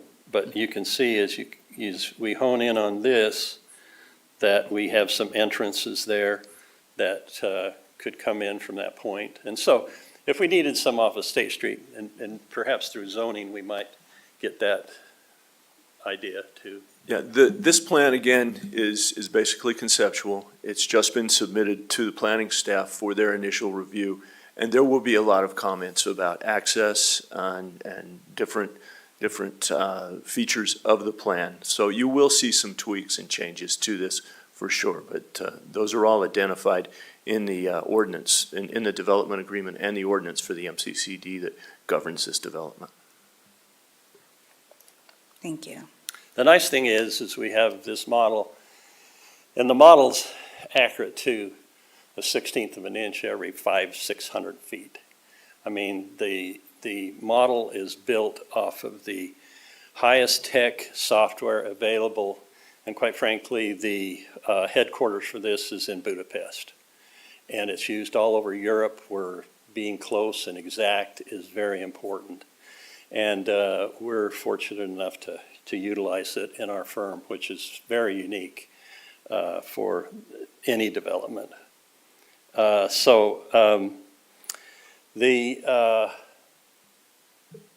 as I mentioned, there'll be 78 units rather than 99. We have spent probably, we will spend probably about over $3 million on the architecture of this project. The really neat thing about the model is you can go inside this medical building and you can take a look and see what your view is going to be like on the 4th floor. And we have the capabilities as we continue with the development of this model to show the housing, the views out of the housing and out of those areas to the views that they'll have. You know, it's so great because it's near the baseball diamonds, near Murray Park. It really is an extraordinary project. Have I missed anything? Oh, I did want to say that we have committed to applying for a building permit for the 5-story building the end of May, and then that will trigger the closing on the property. So I have talked to the city, and they've said, we think you'll get final approval around February because of December. You know, we could get final approval there. Then we're going to immediately jump into the working drawings and get a building permit and start to dig a hole. And the nice thing is having, you know, half the building in a lease position. And then I don't know when we want to talk about the other aspect of the demolition. Should we wait for now? Okay, let's have Jeremy chat a little bit about all the work he's been doing. Hold on, I think Adam has a I question. have one more question about the housing. Yeah. Originally, there was a plan to have a percentage of the houses that were 80% AMI. Is that still the plan? No, I don't think so. No, that wasn't never gonna be, that was never our plan. Sorry on the mic, Oh, just because sorry. we can't hear. No, that wasn't ever the plan. It's a market-based product. Okay. All right. As you can see, Jim is a very gifted architect. We're very excited about the project, as he's mentioned. Just want to share with you a little bit. Jim has mentioned that we have letters of intent that have been signed on 2.5 floors of the building, of the State Street, what I call the State Street building. I'm gonna just I like this rendering or this view really quickly. I'm just gonna throw this up here for a second, so as I talk about different elements of the project, it makes sense. So this building here, this is State Street. You see the tower there. This is the State Street building. This is the first building this is our focal point. This is the first building that will be built along with the parking structure. This building, and it's a 5-story medical office building. Each floor is approximately 22,000 square feet. This is what we call the Arlington building. The Arlington building is built on top of the parking structure. Each floor is approximately 20,000 square feet. So it's slightly smaller, not much, but a tiny bit smaller. We have what we call the plaza area, so the Tower Plaza with space for 2 restaurants. We've received a lot of interest from restaurants, and frankly, we're at this point we've kind of asked them to hang tight with us for a little bit. The reason for it is the phasing of this will be this 5-story medical office building is the first building to be built, as I mentioned, along with the parking structure. As you look at the architecture, basically everything but that 5-story, about the State Street building and the plaza is basically either built on or in front of the parking structure. And so that's our main focus as we kick the project off. And I'm sharing that to explain why our pre-leasing activities are so important. As Jim mentioned, we have two condo buildings that are stacked flats. Each, I believe, have 27 units. And then we have 16 townhomes that circle the property. So the State Street building is where we're starting. We've secured JLL. They're a national firm who has a national reach to help us with the leasing of the project. As of today, we have 2.5 floors that have LOIs. We're really encouraged by the lease rates that we've been able to obtain. Jim and our architects' abilities to create these renderings have been really important for us. It is a massive project to go through this with these medical providers. Each of them, these are companies that have big revenues, have a lot of providers. They have board members. They have a lot of people who need to have a voice and have their voice heard.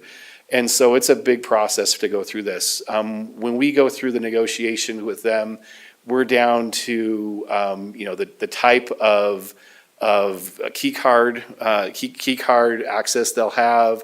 We're down to where they want to have parking stalls for their doctors in the parking garage. We're down to what internet providers are available in this area. And so these are discussions that take a long time. And so we're really thrilled with where we are. The folks at JLL have been really impressed where we are with this. Have showed us that we're ahead of their schedule. I wanted to show you, this is our marketing piece that we have. This is showing, this is if you were looking southeast from the restaurant. I really like this information. So this is the outpatient specialty growth that they're projecting over a 5-year and a 10-year period, and this is in the zip codes that are surrounding. They're 84107 and the surrounding zip codes. And you'll see the reason why we talk about outpatient specialty growth is that's largely who's going into this. We're seeing specialists that are doing everything from everything that's up there from these specialties, and you see strong growth. I don't need to read through each of them, but for most of them over a 10-year period, a double-digit growth is anticipated for these medical specialties in this area. It speaks to why we're having success from a leasing standpoint. It also speaks to the need of this in the community. This is a resource that will be a big help to our community. Beyond that, what we're seeing, yes, Pam? I have a question. Yeah. As I look at the zip codes that you're looking for the outpatient specialty growth area, Pam and I are not represented. Our zip codes aren't there. It's like we're going to tell JLL they need to add tell that. JLL, come 84123 on. in there. I know. What can I tell you? I noticed that too. Right when I put it up there. It's when it's not up in the big screen. They're really small. But we're really, so beyond that, what this project is doing, we've gotten to the point where we're sizing this from a construction standpoint. This is almost $150 million cost improvement to Murray City. This is a huge project. There's a lot that goes into it. This is much more difficult than the housing, for instance. We've had lenders come out to review this with us. We have lenders that would love to give us money to start the housing right now. We can't do it because we got to build the parking garage first. Housing is easy. The medical is difficult, but it's where and the juice is really worth the squeeze, both for us and for the city, because what will happen is this is going to be a massive improvement for the city. We're going to see property taxes, a property tax base that's going to be greatly increased. And beyond that, we're bringing hundreds of medical providers and staff to the city, and it will drive economic growth that doesn't happen with just a housing development. So we feel really excited about it. I wanted to highlight the typical floor plate. If you've noticed, we've kind of put the guts of the building in the middle of the building. So when you go into when you come into the buildings, you're going to walk in and you're going to walk to the middle. You'll have an elevator bank, you'll have the restrooms, and you'll have stairs. And we purposely have done that to be able to leave open the amazing views. One of the groups that signed an LOI is taking the entire top floor. And they have patients that come in and they're there for long periods of time, and they wanted it because of the views of the mountains. And so it's something that's really exciting for us to be able to provide these views, and it's something that it really is the ideal place to be. We put this model down, and this is one I love how this looks. So this gives us a really great orientation of how the project fits into the rest of the community. For the residents of this, I mean, I can't imagine a better amenity package than pickleball courts, than the rec center, than Murray Park, than all the restaurants that are over in both to the north and the south of this. I think that this is a great opportunity for folks that want to live and work and walk and be part of a community. Beyond that, obviously, we talked about the medical and it's across the street from the Intermountain Medical Center, which is a big driving factor for a lot of the groups that have signed the LOIs. We also have several groups that we're in talks with. We have 3 additional groups that we're in talks with. One is a group that's coming from out of the state. This would be their first spot in Utah. We'll see how that works out. And then 2 groups that are here in Utah. If we secured all 3, then the State Street building would be completely filled. So we're really excited to be talking to groups that would completely fill that building, and we're hopeful that by the end of the year, we've added 4 or 5 more groups that we're talking with, and now we're working on the Arlington building. From a staging standpoint, the Arlington building will be about a year behind the State Street building, just because the parking garage has to be built first, and it's built on top of the parking garage. The Tower Plaza and the restaurants will be built about the same time as the Arlington building. It frankly will be a staging area for the Arlington building as we go through and do this construction. As you look at it, we'll have the State Street building was built, the parking structure is built. That we hope to have that completed Q2 to Q3 2027. It'll be about a 2-year build job. And then the Arlington building will be about a year behind it. And then the tower project is right behind Arlington, and the housing will kick off just after the parking structure is up and operational, basically. So that's our plan. We're really excited about it. Beyond that, you can see again all the amenities that are here. We've had really great feedback, really great excitement about it for people. Most of the groups that are coming here are bringing doctors who are not in Murray, and bringing nurses and bringing medical professionals that aren't in Murray, and consolidating them here into this location. There's some that are there's a couple of small offices that are consolidating, or offices that are consolidating, but every group that we have under LOI is bringing people who aren't here now. One of them is bringing a lot of people who aren't here now. So we're really excited to introduce them to Murray and all the great things that we have to offer as a city. Happy to answer any questions. I think it's lovely. The aesthetics, I really appreciate. And like I said, I'd love to live there. Well, we'll have a few units open.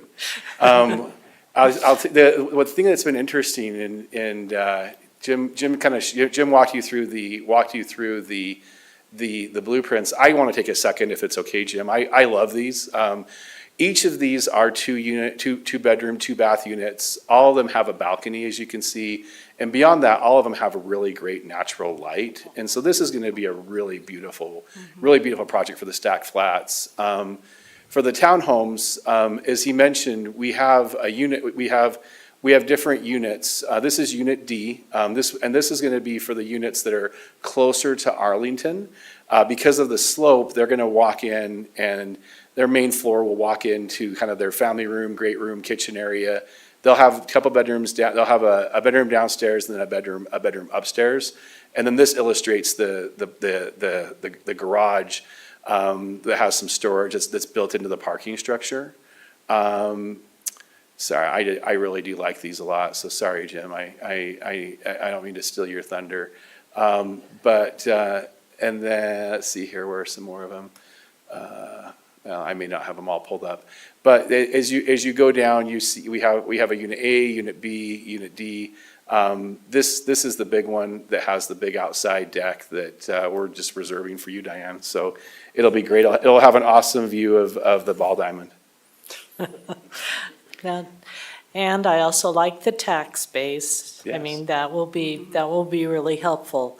What I'm concerned about is the environmental footprint. I know you're shocked that I would be asking about that. No, I think that's a great question. That's a great question. I don't see solar on there. Actually, we have it on the parking structure, don't we? Well, yeah, we haven't gotten that far into the details. Okay. A lot of our time. spent a lot of our time, we worked on this thing full-time. And Yeah. just to let you know, as we're developing all this, and there'll be some components, we think we can hit the Uniform Energy Code, and we have that in mind completely. So as we work through it, there'll be some details, you know, as Phil said, that we can work through together on the project. And I would just tell you on the medical office buildings, and we talked about this a little bit before, this is Class A medical office. And we have to be environmentally friendly. It's what's required to meet that market today. And so these will be, the medical office buildings will be Class A office buildings that will be really well-performing buildings. And obviously will more than meet the code on the residential as well. Okay, as long as you're aware of that. I know, it's important. It's important to all of us. And It's really, really it's important. good business. Yeah, Um, that's true. It it is. really is. Yep. And Makes sense. I have some questions. Yes.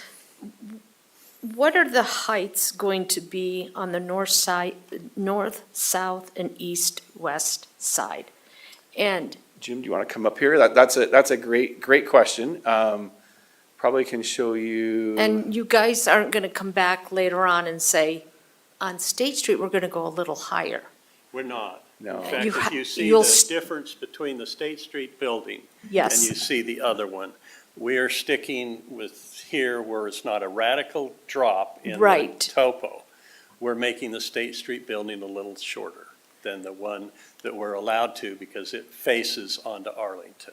Yep. The rest of the buildings will be the same elevation as the Arlington one with this deal that the Planning Commission just reviewed. right, Okay, because it drops down where the old, Yeah, Murray Yeah. School District and then City, yeah. So- Creekside, it drops. Yeah. So you wanna bring it up so it's all level Yes. looking? Okay. Right. Okay, Can you show us that front view again? The one right before this? I think it was, yeah. That guy. So you can't see the buildings in the back. No, because they'd be the same height as the Arlington building. So they're gonna be the same height as this Arlington building here. They'll be a tad higher than the State Street building. the Arlington building or the ones on the back? The ones in the back will be the same height as the Arlington building. Okay, all right. I think this is probably as good of one to see. The model will show you the heights a little better. Yeah, you wanna plug that in? Okay. Any other questions from like a leasing perspective or kind of that? If not, then the model's way cooler than my. Yeah, building we're just stuff. waiting for the model. We're just All right. any excuse all to right. bring it back. Thank you. Let's bring out the model then. I could give you some software, quite frankly, that you could put on your iPhone and show these renderings to your neighbors. Okay, I could give you a set of cardboard glasses that are $15 that you can take your iPhone, slide it in, and you'll be able to walk through this project. That's insane. I mean, it's so cool. You can tell I'm not very excited about it, but in the 40-something years I've been doing this, It's So the neatest- just due to time, if we can give you like maybe 5 more minutes and then continue with. okay. I'll with try and get GL's through this real quick. presentation I of just part want to of show this. you those elevations. Is that okay? Yeah. Yeah.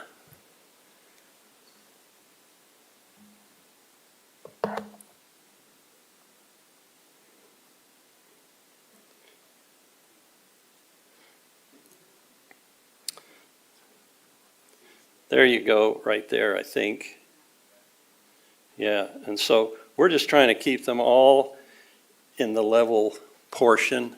And quite frankly, there's parking underneath that first level after the duplexes, I call them, hiding the parking structure. And so you can see we're trying to just match that elevation of this building right here. And No, then no, you can see just to right there. clarify, if you don't mind me asking, go back to the view you had before there.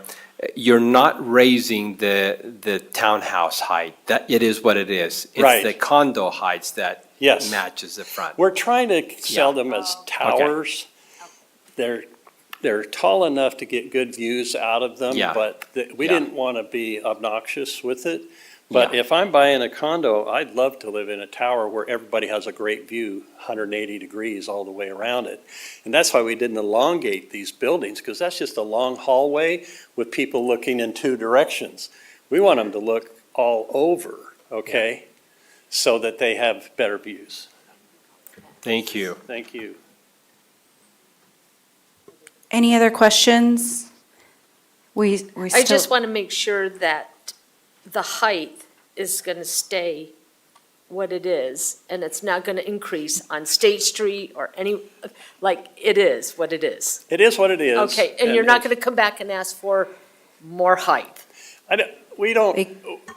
The height is controlled by the parking, right? And so we put more medical space in and took out housing, yeah, okay? thank you so Thank you. much. Sorry. All right. Yeah, so we're going to go ahead and move on to action item number 5, consideration of a resolution authorizing the amendment to the purchase, sale, and development agreement for the sale and development of real property located at 5025 South State Street and 149 East, 179 East Myrtle Avenue, Murray, Utah, and authorizing its execution. Jill. Thank you. So you approved the original agreement several weeks ago for this project, if you recall. Can you hear me? You approved the original agreement several weeks ago on this project. And a few things have happened where we want to come back and ask for an amendment to that original agreement. The first thing is, the administration looking at this concluded that it would be wise to demolish the buildings now and not wait until they're owned by the Triumph Group. And so the idea is that since the RDA owns the building, it would go through our process and be demolished, and in the end, then this Triumph would reimburse us for that. In connection with that, we think it also wise, and Triumph has suggested that it act as construction manager for that project. So they can direct what needs to be done and make sure that they get what they want in terms of the demolition. Any questions on that? No, Adam, do we you look know confused. how much it would cost now? I mean, what would There's be a reimbursed? Do we have an figure, average? I don't know exactly what it is, but it's quite a big figure. And that would come out of RDA funds? It would. Correct? Yes, Okay. it would. Right, I'm just curious. Yeah. For other, no. It's over 700, I think the estimate is over 700, 750. I was just roughly. curious. Yeah, Just that's a good because question. it's coming out and it will be reimbursed. And we have the funds in We the do. We do. RDA We do. that are available for that? do. Okay. Yes. Next on the amendment would be the tower. This is, if you're looking at your amendment, the numbers are a little bit confusing. If you go to the far left, you see number 1 on page 2 of that amendment. That's the first section that we're talking about. That was the demolition and reimbursement A and B. And then on number 2, down this side, which is the second 2 on that page, but it's at the left edge, we're talking about the tower. And originally what the agreement said was there would be that public observation that wouldn't exceed 78 feet. I think it was like that. And as you've heard, for safety reasons, they've decided to eliminate that. So we just took that out and said it'd be constructed according to the code.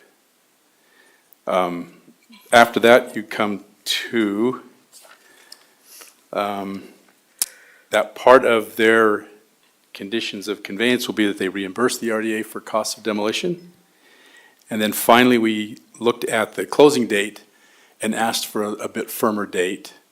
Mr. Allred has mentioned that already. It used to say that it would be 30 days after they got a building permit.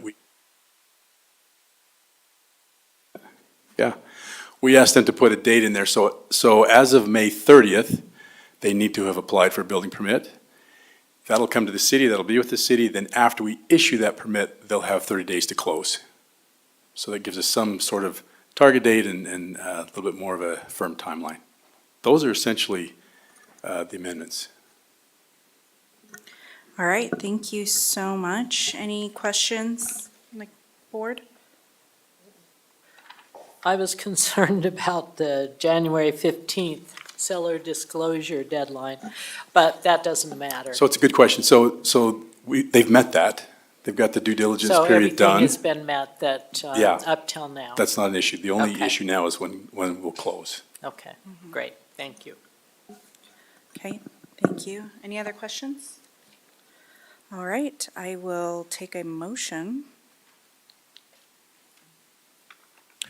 So I'll motion to approve the resolution authorizing the amendments to the purchase, sale, and development agreement for the sale and development of real property located at 5025 South State Street and 149 East to 179 East Myrtle Avenue, Murray, Utah, and authorizing its execution. I'll second. Okay, Ms. Turner, Aye. Mr. Hawk, Aye. Mr. Pickett, Aye. Ms. Cotter, Aye. Ms. Dominguez. aye. All right, Thank you thank for your you, consideration. Jill. Thank you, Triumph. Yes, it's such an exciting development. I'm so excited that it's going to be actually done. All right, so moving on to item number 6, action item consideration of a resolution approving a grant of $400,000 of RDA housing allocation funds to Brick Hill Lofts LLC to provide 67 affordable housing units for elderly residents aged 62 and older. Phil, presenting. There we go. This is another exciting project in my mind. This is an assisted, well, not assisted, but it is low-income housing for seniors, 62 and over. And Mr. Hooper Knowlton is the developer. He is here requesting the funds. And as you saw in the budget presentation by Brenda, we have approximately $1.6 million in low-income housing funds that we are required to spend on low-income housing. We do not have any projects in the pipeline right now, and I couldn't think of a better project personally. And Mr. Knowlton's track record in fire clay is an excellent one, and I would like to have him come up and just give a brief presentation so you can see a little bit more about his project before you decide if that's what you want to do. Awesome, thank you.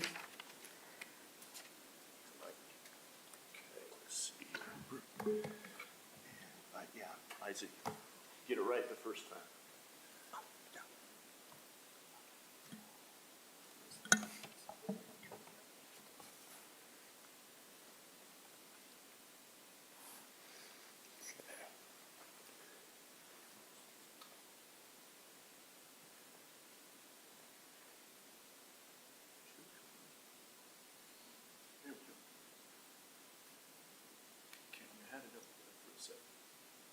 There we go.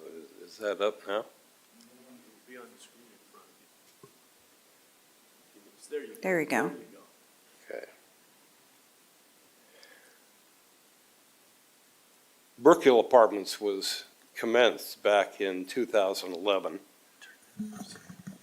Brook Hill Apartments was commenced back in 2011.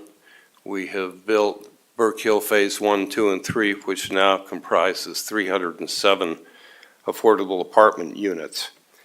The project, as can be seen here, with structured parking, recreational facilities, and the existing Brook Hill Apartments.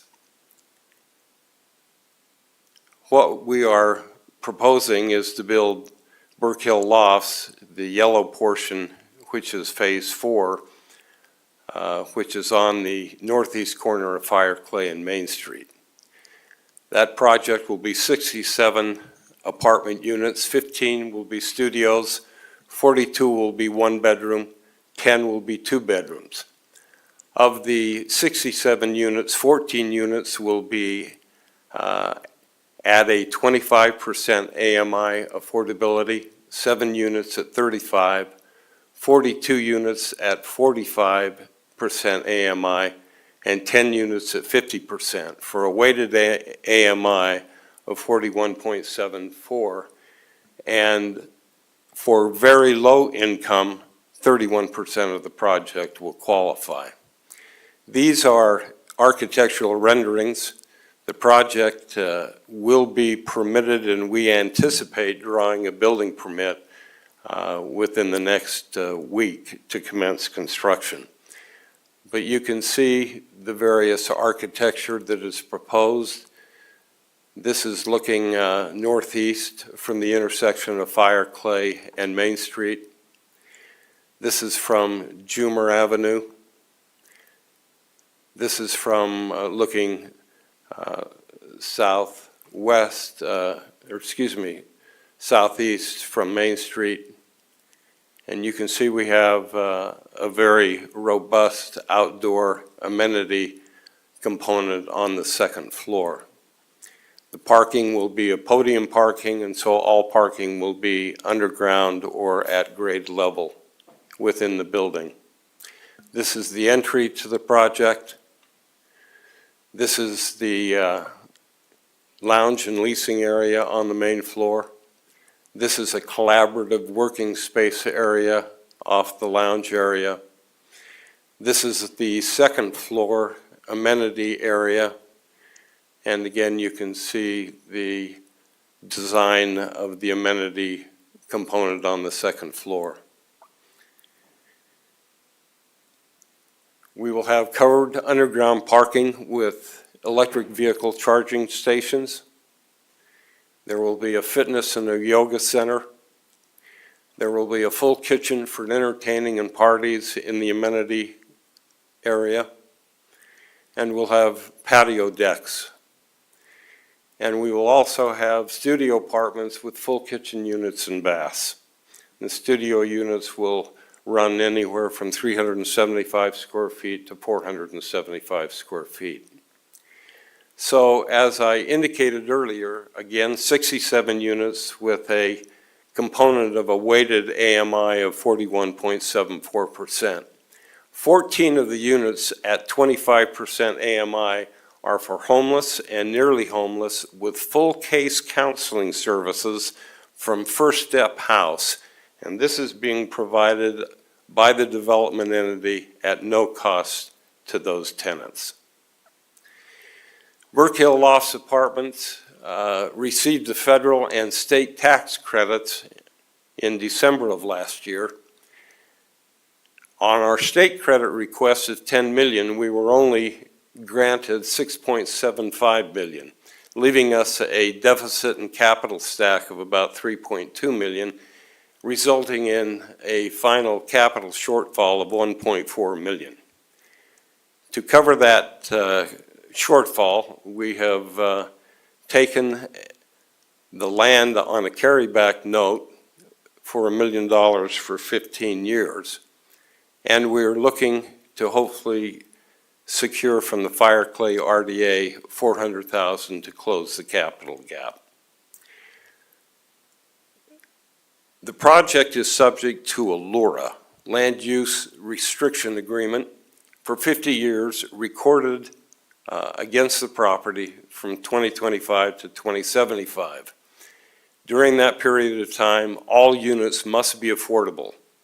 Utah Housing and the Olene Walker Loan Fund all have LURA agreements that run with the land. Certification for the low-income rental units and the 50-year extended use agreement, again, for low-income housing credits and a declaration of restrictive covenants, the LURA will be for 50 years. It must be affordable housing units occupied by 62 of age or older. They must be low-income tenants, and the extended use period, again, runs for 50 years.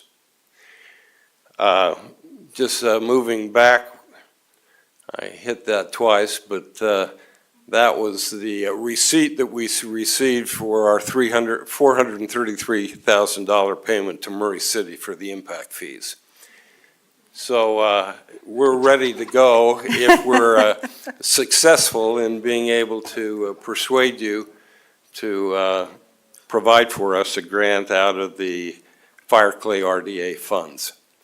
I'm prepared to answer any questions that you may have. Any questions, board? No? I'd just like to make a statement that this is in my district, and there's certainly a need for this. We have many seniors who are really priced out of the market Mhm. right now. And I look forward to this project moving forward. Well, we appreciate that comment. We have developed, both in Ogden and at Burke Hill, affordable senior apartment projects. We think we understand the type of amenities that those people are looking for. There is a screaming need, particularly for affordable senior throughout the Throughout the whole state. Wasatch Yeah. Front, and particularly here. So we appreciate your allowing us to provide you more information as you make your decision today. Thank you very much. Rosalba, can I say something? Yeah. Hooper, thank you. I want to also thank you. You have always, whenever you present, you make it even easy for me to understand, which is kind of almost impossible. So your presentations are always spot on. Also, I had no idea until you brought this forward that there was even a group that you could say, like 62 and over, that qualify for this. And we have been pushed by the state to bring a homeless shelter into the city, a winter homeless shelter to cover during the winter. And I believe, I don't know, I believe this could be something that would be able to help assist us when we talk to the state regarding this. So I just want to say thank you for bringing it forward. They're beautiful. And for someone with such low income to be able to have an opportunity like this just doesn't really come along, especially in this day and age. So thank you. Thank you very much, Mayor. I just wanted to say before we take a motion, this is such an important demographic for transitional housing because we are needing it. So I do appreciate that you're coming forward and ask for assistance in this. I think it's honorable. I think more developers, if they could, should. And I know you have a big part of this project and have been working at it for a long time, so I appreciated it. Thank you very much. Yeah. All right, I will take a motion. I would like to make a motion to approve a resolution approving a grant of $400,000 of RDA housing allocation funds to the Burke Hill Lofts LLC to provide 67 affordable housing units for elderly residents aged 62 and older. And I second it. Okay, Brooke? Ms. Turner? Aye. Mr. Hawk? Aye. Mr. Pickett? Aye. Ms. Cotter? Aye. Mr. Dominguez? Aye. So, all right, that's passed, and congratulations, and we look forward to it. I told you that was an exciting project. Yeah. It's nice to have those. We appreciate doing business with Hooper and his company. As far as updates, I really don't have much. The one thing that I do want to mention to you is that NeighborWorks will be having their Rake Your Heart Out on November 22nd, which is a Friday. And they are seeking out Murray homes right now to where they would have crews go and rake leaves, clean up the yards and so forth. And they are in need of volunteers, and they'll even be asking if city employees would be allowed to participate in this as well. So we anticipate some homes getting, some worthwhile homes getting cleaned up for the fall. Any other questions for us? No, thank you. That's I all don't we think so, have. sorry. Okay. All right. All right, Thank we you. are adjourned. Thank you.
ahead and get started. Sorry about the 5-minute wait. We ended our last meeting kind of late, so we're going to go ahead and adjourn this meeting. Start the meeting. Yeah, I'm ready. I'm done. So thank you guys for being here. All right, bear with us. It's going to be a good meeting. All right, we're going to go ahead and start with the Pledge of Allegiance. I asked David Rogers to go ahead and recite the pledge, so please stand.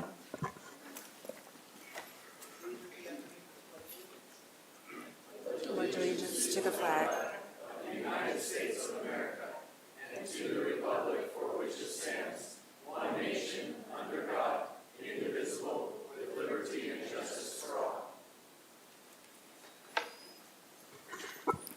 All right, thank you so much, David. Okay, we'll go ahead and move forward to approval of minutes, if I can get a motion.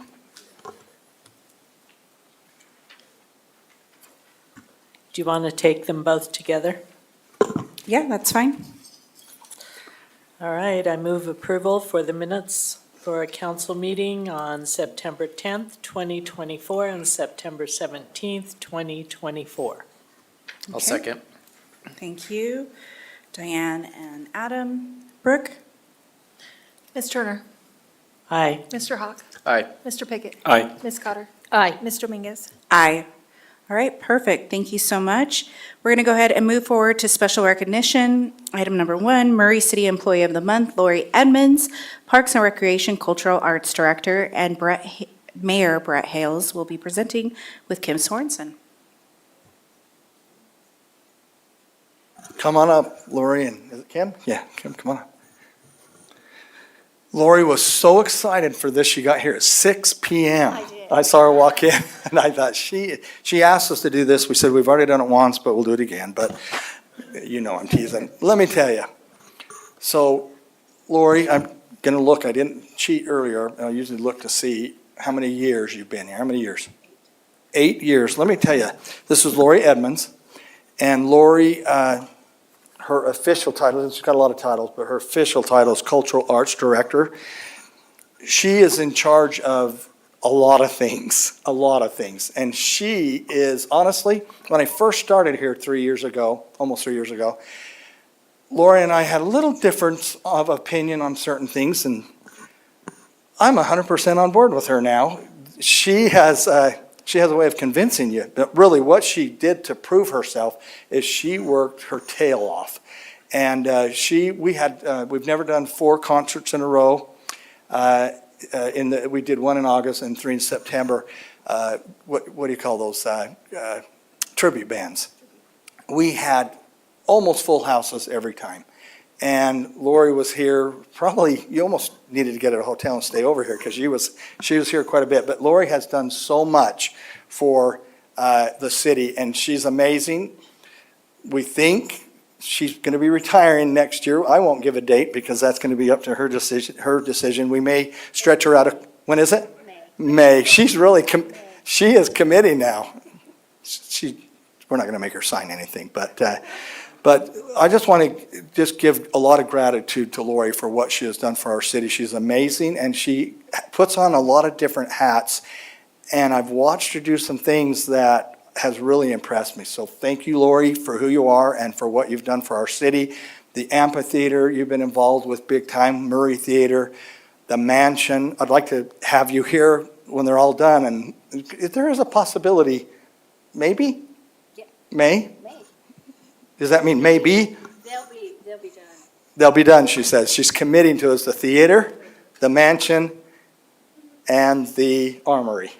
I love it. Anyway, a big round of applause. I know Kim's going to go say something real quick, but I want to just show our appreciation. We have a certificate here from you, and this is from the council and the administration, and it just is an appreciation for all you've done.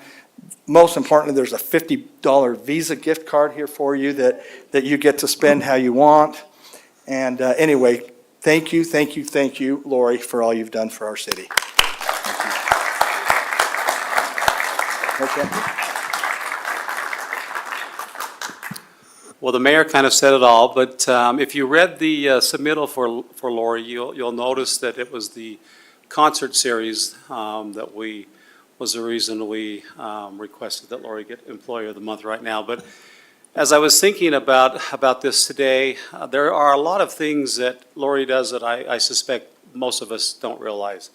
So I was thinking about what she's working on now, to give you an idea, because it would take all night to tell you what she does throughout the year. So I want to just touch on a few things that maybe you don't know she's doing right now, because she does so much. She just put together a haunted storytelling at for the Murray Cemetery. Last Saturday, we had a salsa making and, sounds like, eating contest. She is putting together a group that is being taught how to put together window displays for Christmas made out of candy, you know, the candy window displays. And there was one other one that I wanted. The pumpkin stroll, but that wasn't the one. Anyway, there was one other one I wanted to mention. And then just yesterday, we received word from Salt Lake County that Murray City was awarded $100,000 on the Tier 2 for our cultural arts. Now, we get that almost every year, but I think what really highlighted me this year was I read the email from the county, and the county praised Lori for the work that she does with the tier money, and also for the level of cultural arts programming Murray has, mainly because of Lori. And just to give you an idea of what $100,000 mean, there's over 200, I think it was 230 applicants for Tier 2. We are number 3 in amount. So kudos to Lori. She is a wonderful person to work with, and we appreciate what she does. Thank you.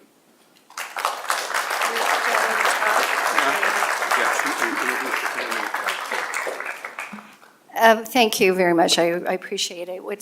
It's quite an honor to work for Murray City, and it's an honor to be up here receiving a thank you from the mayor and y'all. I appreciate working for Murray City. I'd like to introduce my co-pilot, my husband, Dean. I'm very surprised to see a lot of my history board here today. So they're a great group of people, and thank you for being here with me. I would like to tell you, okay, my doctor is switching around my meds and I cry. So I'm just going to tell you, there's that. I want to thank you. I am going to be retiring. I'm really kind of excited, but kind of sad. I started working before it was really a thing for anyone to check that you were really 16. And I've been in the workplace for 52 years, so it's really past time for me to go, and I need to go. But I wanted to, but the last 8 years there has been just quite a trip. It's just been really delightful. And so I wanted to thank Doug for hiring me. Doug, thank you. It has been so much fun. I want to thank Kim for the support that he's given me. He has tried to figure out what I do, and because I don't tell him, because I don't want him to know sometimes. But he is so supportive, and I appreciate you. Thank you. Mayor, thank you for coming on board with me. And literally singing and dancing throughout the summer with me, which has allowed me to do what I love to do. And honestly pushing me to do some things that I didn't feel comfortable with, that helped me to be a better person and helped me to grow. So thank you very much.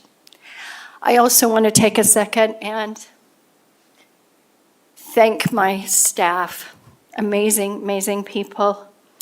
Rowan, raise your hand. She's going to be running the museum, and she's going to kill it. Not kill people, kill it in a good way. She is going to be amazing. She is a good gal.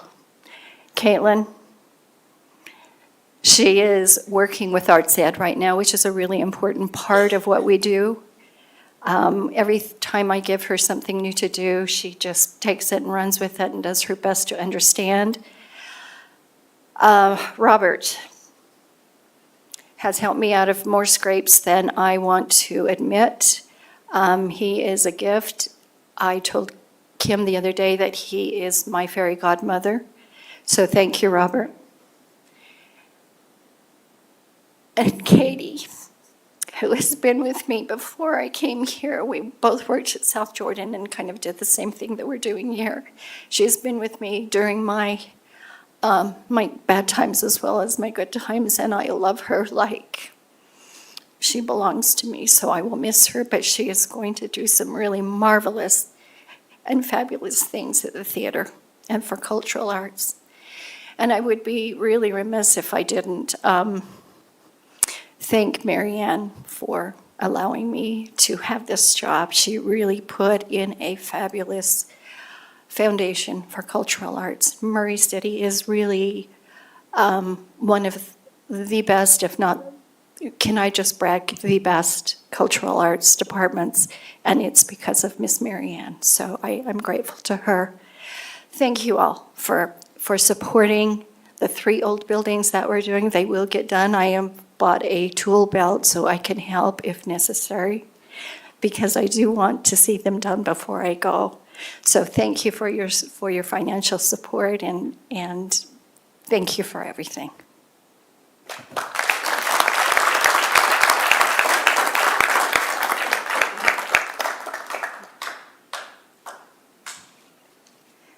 All right. Thank you so much, Lori, and thank you for your service and time with Murray. So it's been amazing to watch you. All right, so moving forward, we're going to go ahead and open it up to citizen comments. Comments will be limited to 3 minutes. Step to the microphone, state your name and a city of residence, and fill out the required form. Patty's in the back, and she will find you. If not, there's forms by the door at the entrance over here. And please come up. And you all do not have to stay, but you're welcome to stay as well.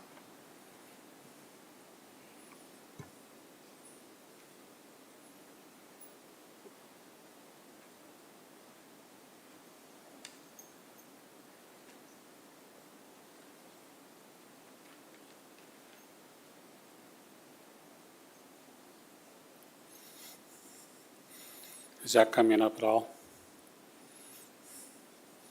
IT. Isaac?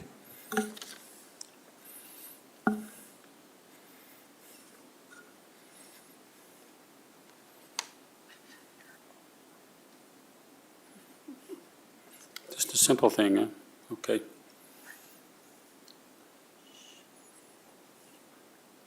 Okay. In a second. Good evening. I am Hal Luke, Murray resident and advisory board member of the Murray Active Aging Center, AKA Murray Seniors Recreation Center. I thank you for your support of the center, which is an asset to the center. The center just completed the 2024 Golf League and had the awards ceremony on September 30th. I understand this is about the 20th year for this sponsorship of this. The center depends on volunteer committee members to help staff each tournament. The updated statistic tracking is done by the staff. Handicap and prizes are calculated for each tournament with the final prize money accumulating till the end. This year there were 8 days of golf played at 7 golf courses, which means that we had one course that sponsored 2 days. The first day was May 20th, the last day was May 16th. The start times were 7:30 a.m. and 8 a.m. These retired golfers are much dedicated if they get up that early, being retired. We had 115 golfers in the league with an average of 84 participating in each shotgun tournament. This is a co-ed league with 80 male players, and 35 female players. This includes some couples. The age span of this group was 2 in their 50s, 19 in their 60s, 66 in the 70s, and 28 in the 80s. The youngest female was 56, the oldest female was 89, and the oldest male was 87. We gave away $2,359 in prize money and over 72 prizes for which were donated or purchased at reduced cost. One more. We were able to keep the cost of each tournament at $56 per golfer or per the tournament, and the league and prizes and banquet costs were included in the initial $45 registration. He was worried about his 3 minutes, so he asked me to fill in, because I am a citizen also. Smart man. I'm Jeannie Luke, I'm a Murray resident. One benefit of the players is the ability to play at different golf courses with a larger group of players. Some of the biggest benefits are new friendships, promotion of outdoor activities, health, fitness, competition, and socialization. Feedback from the golfers about the best part of the league included playing different courses, getting out together, meeting new friends, and the shotgun start. Benefits to Murray is increased traffic to the city businesses and more enjoyable programming for residents. As we understand, the future of this event is uncertain.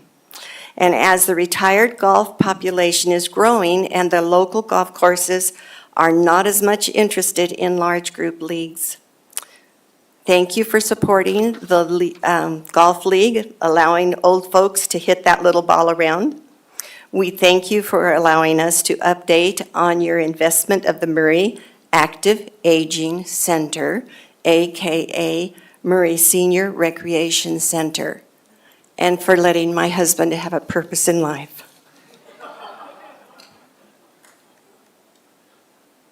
Thank you both. All right. Anybody else for citizen comments? Sherry?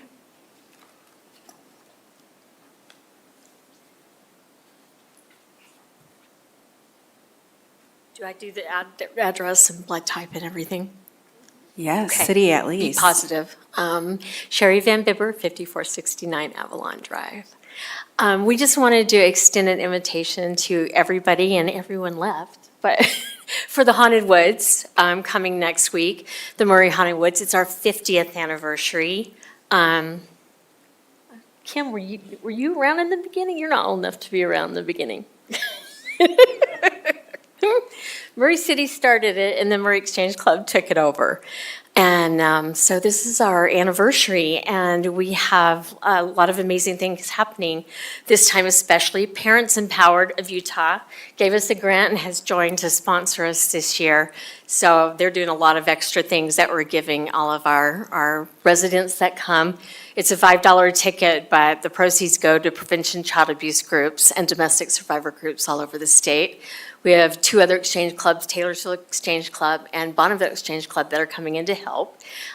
We have Cottonwood High School, like 5 clubs from Cottonwood High School coming in. We have Murray High, we have West High, and Skyline High, and Taylorsville High. So we have a lot of volunteers from all over the valley too.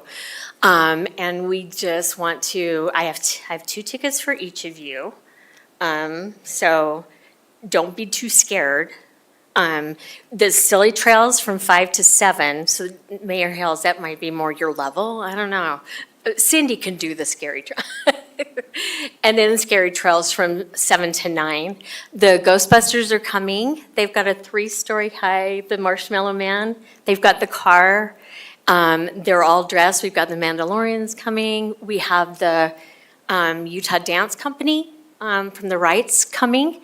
We have the Haunted Mermaids. We have all kinds of new stuff this year, and a lot of new things going on. So if you've never been, you need to at least come do a walk through. And we invite all of those who are running for positions to come down and be host and get to know. We have about 1,200 people a night, but our line is as much fun as the woods. So, and then hot chocolate and donuts at the end. So we invite, if everyone can spread the word, we usually have about 6,000 people that we get to Murray on this event. So we just wanted to do a special invitation to you all.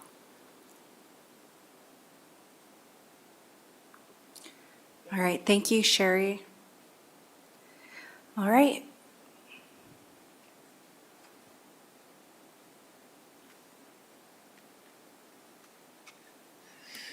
Good evening, Mayor, Council. I just wanted to say thank you for all the great work done with the T Rose Diner and with getting Annie into a new facility with the Murray Chapel. And just thank you to the staff for all the work they did and the council for their consideration and lots of time and effort put into that. And just judging by the comments on the Tribune article that I saw and online, and I think that everyone is really pleased with the direction the city's going with that. And just give a shout out to my son and his youth group over there, attending council meeting. You can clap for yourself, I guess. Anyway, thank you very much. Thank you.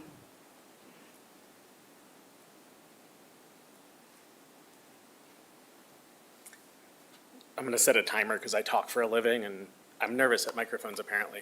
My name is Jesse LaFranc. I live at the corner of 4800 and Atwood. And I wanted to ask if we had any plans to do anything about the really dangerous accident or intersection there at 4800 and Atwood where people are confused by the blinking light. There's too much speed. Today I saw someone doing 90 on my way over here. It was great. Big flashing light is really helpful. The no parking signs that have been recently put up don't seem to be doing anything because they're not being enforced. And I'm tired of responding to accidents outside of my house and helping clean up blood. Do we have any plans? Is there a project in mind? I just want to, it's a scary place to walk and I kind of want to see if we're looking to do anything to resolve that problem. Thank you. Thank you. Anybody else?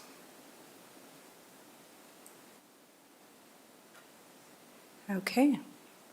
All right. Seeing no other citizen comments, we'll go ahead and move forward with the agenda.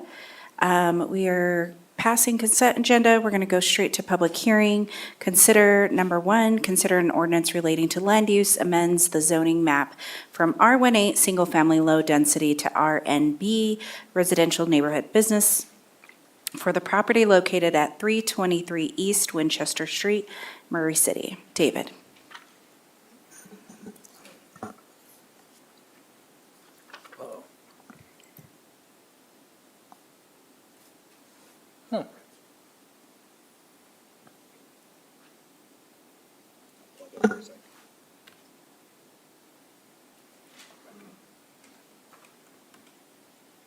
Interesting.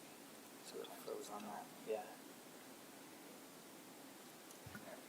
Perfect. Thank you, Zach. Hello, council. Oh, we switched into presenter view.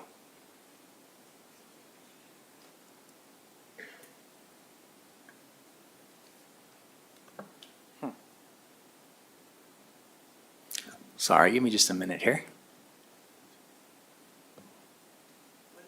It just turned off that time. I think the computer. What? I think we're just so it shouldn't have. Oh, wait, there we go. Still don't have any control though.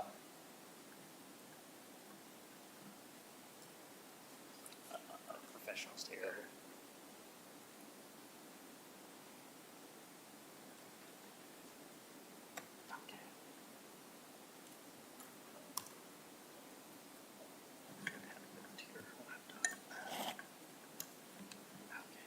It just hates me.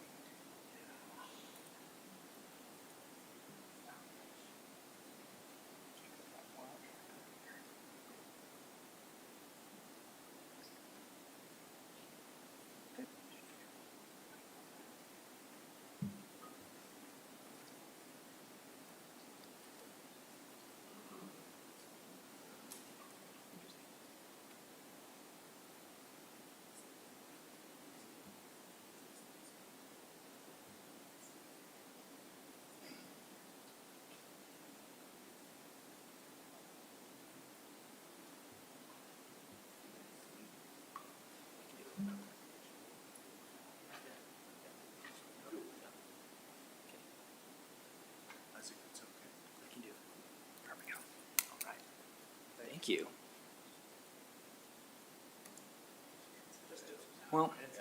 It's not going to let me scroll through the presentation, but I'm still happy to do it. Hey, council, thank you so much for letting me be here tonight. So we're doing a zone map amendment from R18 to RNB at 323 East Winchester Street. So this property is located just across the street from the Red Robins on Winchester Street, and they are, as we said, changing the zoning from R18 to RNB. On the future land use map, it already shows this area as neighborhood business, so this will just be bringing the zoning in conformity with the future land use map. Most of the setbacks are the same in the RNB zone as they are the R18 zone. The major exception is that the heights are actually lower in the RNB zone. So in the R18 zone, you can build up to 35 feet. In the RNB zone, it's 20 feet, with the Planning Commission having the ability to grant an additional 10 feet, so up to 30 feet maximum. The Planning Commission had a meeting July 17th, I want to say it was, and forwarded a positive recommendation 4-0. And so staff and the Planning Commission are recommending approval for the zone change from R18 to RNB, and I'm happy to answer any questions that you have. Is the applicant here? So I was informed the applicant would be out of town, but we'll have a representative in their place. Okay, thank you. No, I think if you want to come up, yeah.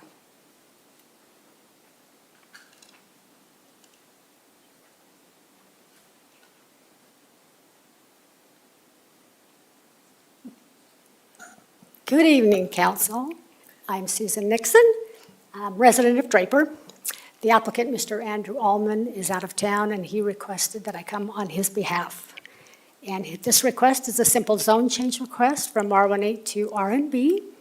It's similar request as other properties that have the same RNB designation that currently exist along the north side of East Winchester Street.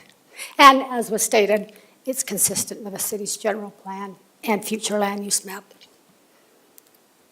So he doesn't know what he wants to put in there? At this time, he does not have an intended change of use. There is an existing single-family dwelling. If the council does approve the zone change, he is fully aware that he needs to comply with the new regulations. Okay. Okay, thank you. Thank you. Yeah. Any other questions, council, before I open it up? No? Okay, we'll go ahead and open it up to a public hearing. Again, same with citizen comments. You'll have 3 minutes to speak. Step to the microphone, state your name and city of residence, and fill out the required form with Patty. Come on up. It's now open for public comment.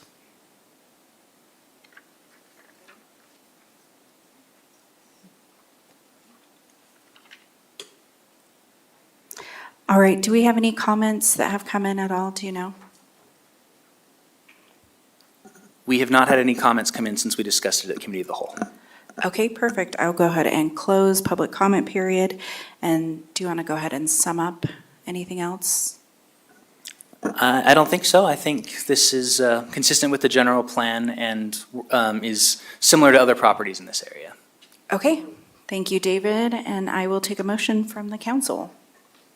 I move to adopt the ordinance relating to land use, amends the zoning map from R-1-8, single-family low density, to R-N-B, residential neighborhood business, for the property located at 323 East Winchester Street, Murray City. Okay, we'll take a second. I'll second. All right, thank you so much, Pam and Diane. Brooke? Ms. Turner? Aye. Mr. Hawk? Aye. Mr. Pickett? Aye. Ms. Cutter? Aye. Ms. Dominguez? Aye. All right, that has passed. Thank you so much, Susan, and thank you for that. And David, I'm going to go ahead and move forward to item number 2. Consider an ordinance relating to land use amends the zoning map from R16, single-family medium-density residential, to RM15, multiple-family medium-density residential, for the property located at 4734 South Hanover Street, Murray City. Zachary Smallwood is presenting. I was so proud I got the slides to switch, and then all of a sudden it just exploded and decided not to do it anymore. But whatever, that's fine. So yeah, this is a request from Diamond Ridge Development to do a general plan amendment. Oh, wait, no, I don't think it's general plan amendment. I apologize, I'm out of it.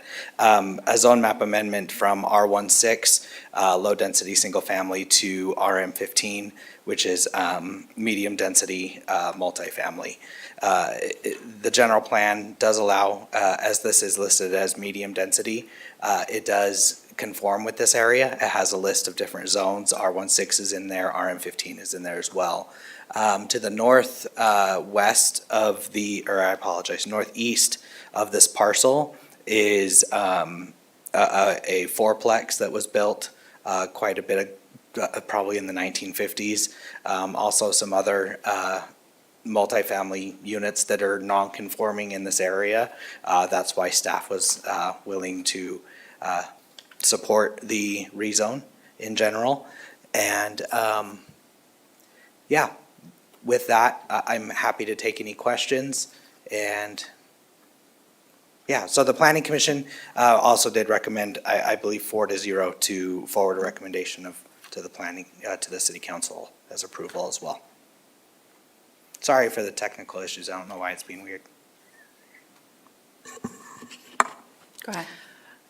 Okay, so non-conforming, what does that mean? So there are areas around there that are non-conforming, so would you explain that? Yeah, most of the housing in this area would be considered non-conforming. So non-conforming is a legal term that means that at one point it was permitted or an allowed use, and then at some point later down the line, the zoning was changed that made that not conform with the zoning requirements. So what typically happened is that this is very old Murray, probably predate zoning in this area, and then we overlaid a zoning on top of it, and then that's happened multiple times where when the R16 came in, the city probably went in and rezoned it all. Okay. Also, it would change it from R16 to RM15. Could you explain what would be allowed in RM15? Yeah, so it could be a multifamily use. So it could be a duplex, a triplex. It allows up to 12 units per acre. With this being 0.27 acres, I believe the most they could get is 3 units on this site, which is less than the fourplex to the northeast. And definitely the apartment complex just to the west of it as well. So, yeah. Okay, thank you. Yeah. I noticed also in the general plan zone map amendment on page 7 of August 1st, 2024, there was a lot of could have.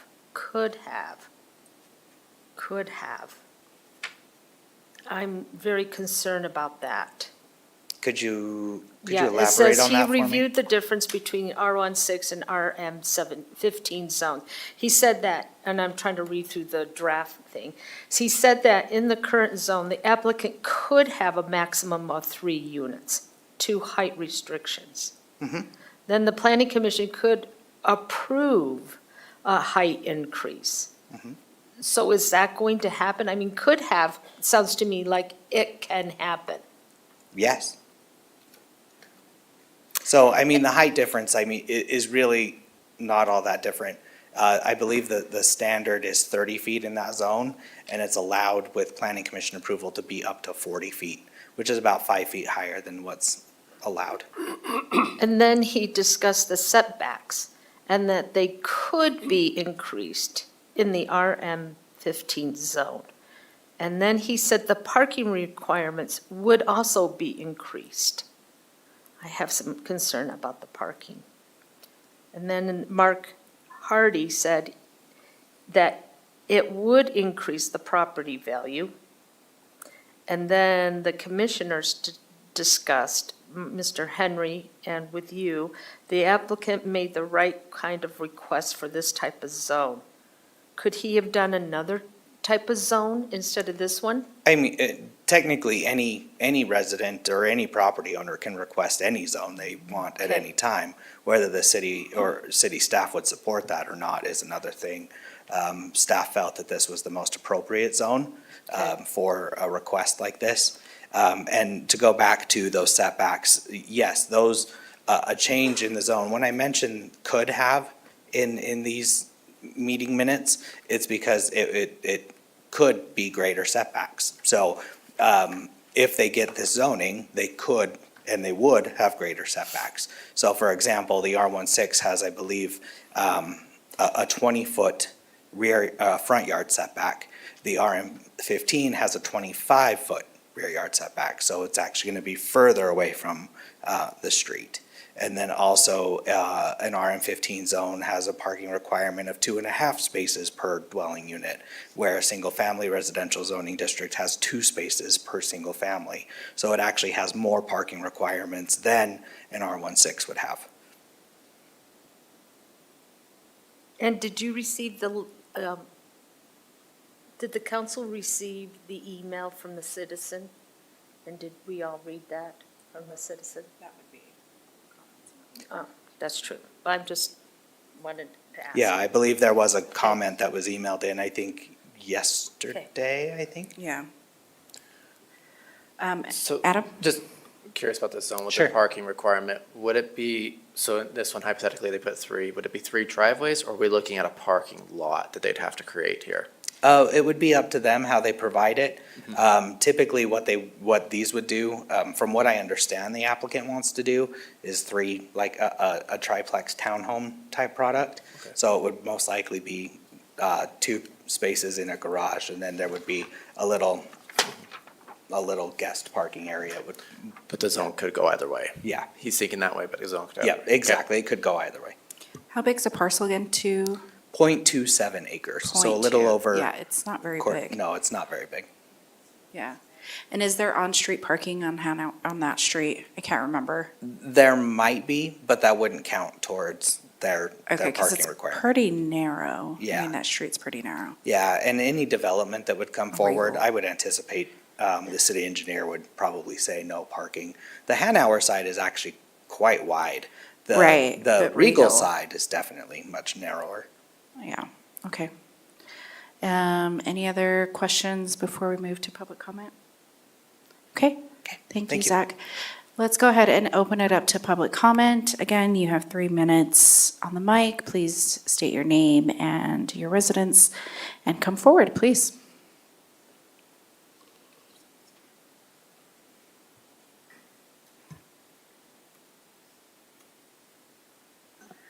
Hello. Just so you know, this is my first time ever coming to any council, so mayor and council, good to be here.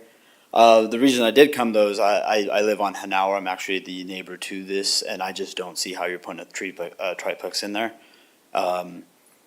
Sorry, can you state your name? Oh, sorry, I'm Carlos. Full name, Carlos Figueroa. Address would be 4742 South Hanauer Street, sorry. I mean, the other issue being is like kind of what he said, we're non-conforming, our house is right on the property line, so my bigger concern too is what are they building there? And I don't know, do they have plans? Not yet?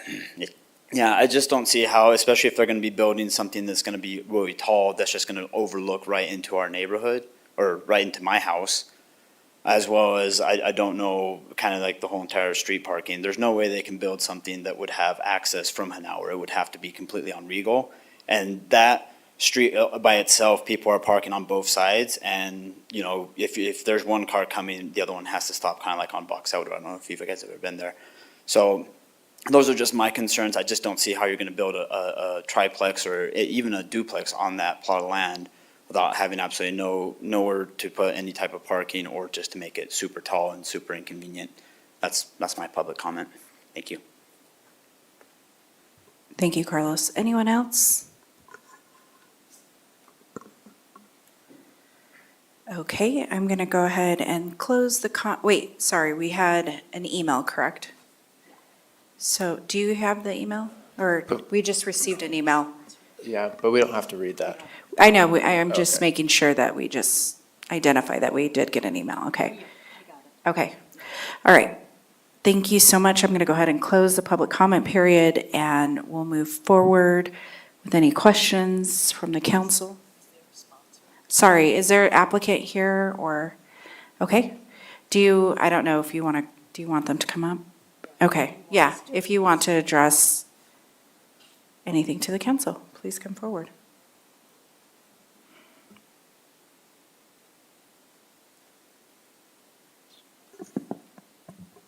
So my name's Mark Hardy. The address, or the company address is 635 West, 5300 South. So we actually do have plans for this property. I get they're really basic, but the plan was to either do a 3-plex or a 4-plex. And based on the zone, we would be able to fit at least three homes on there. And the goal is to just improve the property and make it usable. And we did plan to use Regal as the frontage for the development. I don't know if you have any questions or,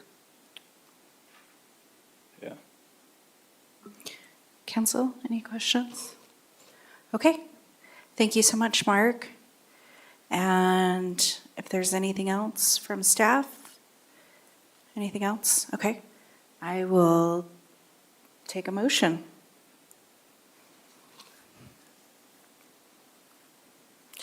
I will make a motion to consider, wait, okay, is it 2? Right. I'll make a motion to adopt the ordinance relating to land use, which amends the zoning map from R16, single-family, medium-density residential, to RM15, multiple-family, medium-density residential, for the property located at 4734 South Hanover Street, Murray City. Okay. Can I get a second?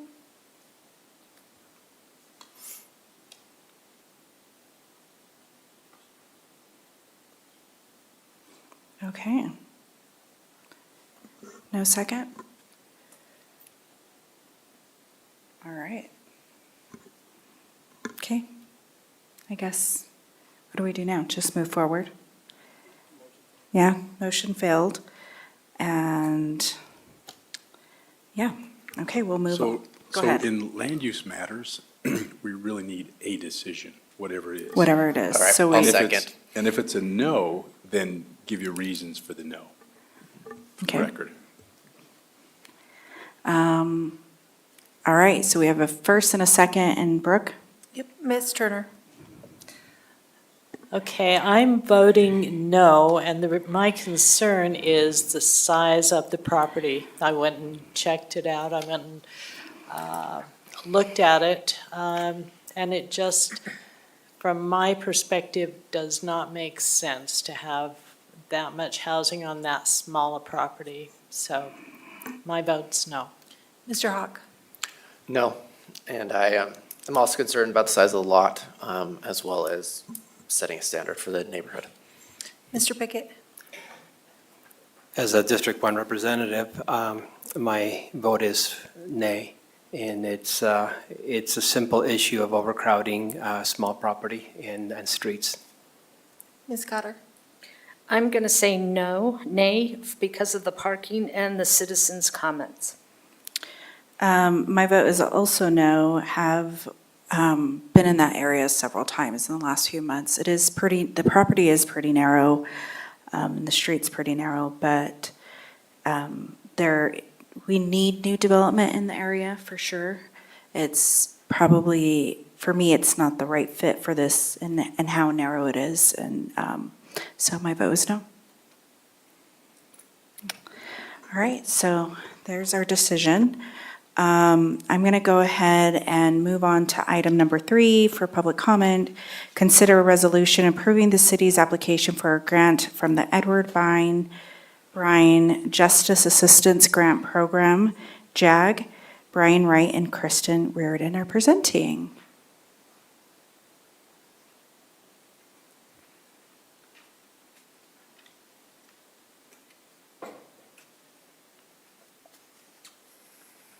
All right. So the Edward Byrne JAG grant, we've used it annually for many years and been able to purchase much equipment. And it's designed to enhance officer safety via equipment, technology, and training. This year, we've gone to all the divisions within the department and requested and found out what we feel is our greatest needs as far as equipment is. And through the grant, we are hoping to purchase ballistic shield, 3 pepper ball launchers and projectiles, 4 ammunition, handguns and protective helmets, an alternate light source, and 2 fixed license plate readers. The patrol division is requesting the shield and the pepper ball launchers. That will give us 6 in total, which would allow us to assign those to every patrol sergeant, making them available through all shifts. The training division, these ammunition handguns are similar to our department issued, but they fire paintball projectiles, making training more realistic. And our hope is to develop training that develops decision-making skills and help officers de-escalate potentially violent situations. The detective division requested the license plate readers. We currently have 7. 2 more would give us more coverage, making cases more solvable. We've used them in the past to recover many stolen vehicles and even use them to arrest a homicide suspect from Murray. And then the forensics division is requesting an ALS, an alternate light source. It's been about 20 years since we've purchased one, and it'll allow our CSI to bring them to scenes and better detect evidence and collect the evidence at the scene. And I feel like the purchase of these items will better protect our officers and our citizens here in Murray, and thank you for considering the resolution. All right, thank you. Any questions from the council before I open it up? Okay, I'm going to go ahead go ahead and open it up to public comment. Again, you'll have 3 minutes to speak at the mic. Please state your name and your city of residence. Okay. And have we received any public comment on this at all, or emails? No, right? Okay, we'll go ahead and move forward, close public comment now, and I will take a motion or any comments. A motion to approve the resolution or the city's application for a grant from the Ed Bryan Justice Assistant Grant Program, JAG. I second the motion. Sorry, Paul. Okay, first and second, Brooke? Ms. Turner? Aye. Mr. Hawk? Aye. Mr. Pickett? Aye. Ms. Cotter? Aye. Mr. Dominguez? Aye. All right, perfect. And Brooke will be presenting the next item, our business item. Consider resolution accepting for further consideration of the petition for annexation known as Van Winkle related to the property located approximately between 900 East and Van Winkle Expressway between approximately 400 South and the boundary of Murray City at approximately 4840 to 4890 South in unincorporated Salt Lake County. Yes, thank you for having me here today. This is a revisitation of an annexation request that you've already approved twice. We're here for a third time. I wanted to just give you a brief history of what's happened, but back on May 21st, 2024, the council voted to accept the annexation request. On June 20th, a little bit over, less than a month, we sent a certified letter to the petitioner rejecting the request because it was missing an accurate and recordable map. On August 2nd, the petitioner submitted an accurate and recordable map, and we took it before the council again that same day. You again accepted that annexation request, and in our second review, we realized he was missing another portion of the code, which was notifying each affected entity. So we then sent him a second rejection letter. for failing to meet that requirement. Since then, on September 17th, the petitioner has provided a certification that he's mailed notifications to each of the affected entities. And on September 25th, we received a copy of that letter that he sent out notifying everyone about that request. So with that, the petitioner has now fulfilled all requirements of the code, which requires him to file a notice of intent, gather property owner signatures, turn in an accurate recordable map, and notify each affected entity. So I'm here tonight asking for you to again accept that annexation petition, allowing us to move forward. We will then send out a notice and have a public hearing with it and move forward with that annexation request. Any questions? So probability of us having to approve this resolution again? I hope not. I want to get this done by the end of the year Okay. and get this off of our plates. And I apologize for the multiple times I didn't catch that, so. This is mine. Yeah, we love to keep everybody on their toes in District 3. The annexation code is so much fun to read, and I'm glad we won't have to do this again in the future. Okay, so you need an I need a action. motion, Yeah, yeah. a motion. Action. Okay, so I will take a motion. Whoever did it last time, don't do it again. I think we're all out of options there. Yeah. We've all motioned. Then, all I right. make a motion to approve the resolution accepting for further consideration of a petition for annexation known as Van Winkle related to property located approximately between 900 East and Van Winkle Expressway and between approximately 4800 South and the boundaries of Murray City at approximately 4840, 4890 South in unincorporated Salt Lake County. Okay, I'll second. all right, awesome. I have a first and a second. Brooke? Ms. Turner? Aye. Mr. Hawk? Aye. Mr. Pickett? Aye. Ms. Cotter?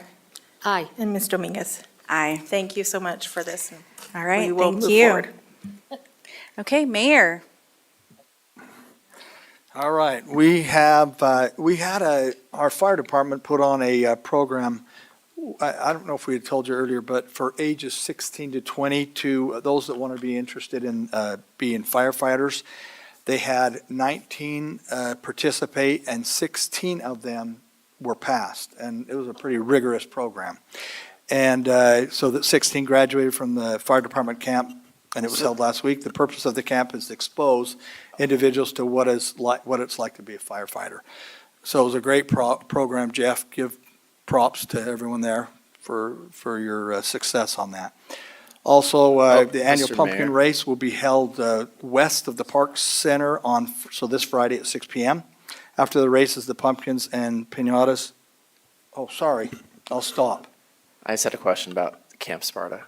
So they pass it, does that give them like priority in hiring if they come No. on? What does No. it mean for them? Just, It's just a program that introduces them with the fire department. It gives no preference. okay. Am I right, Jeff? Okay. I want to make They sure. Yeah. So, and it's a great program. I don't even, Jeff, are there other fire departments that you're aware of that do this also?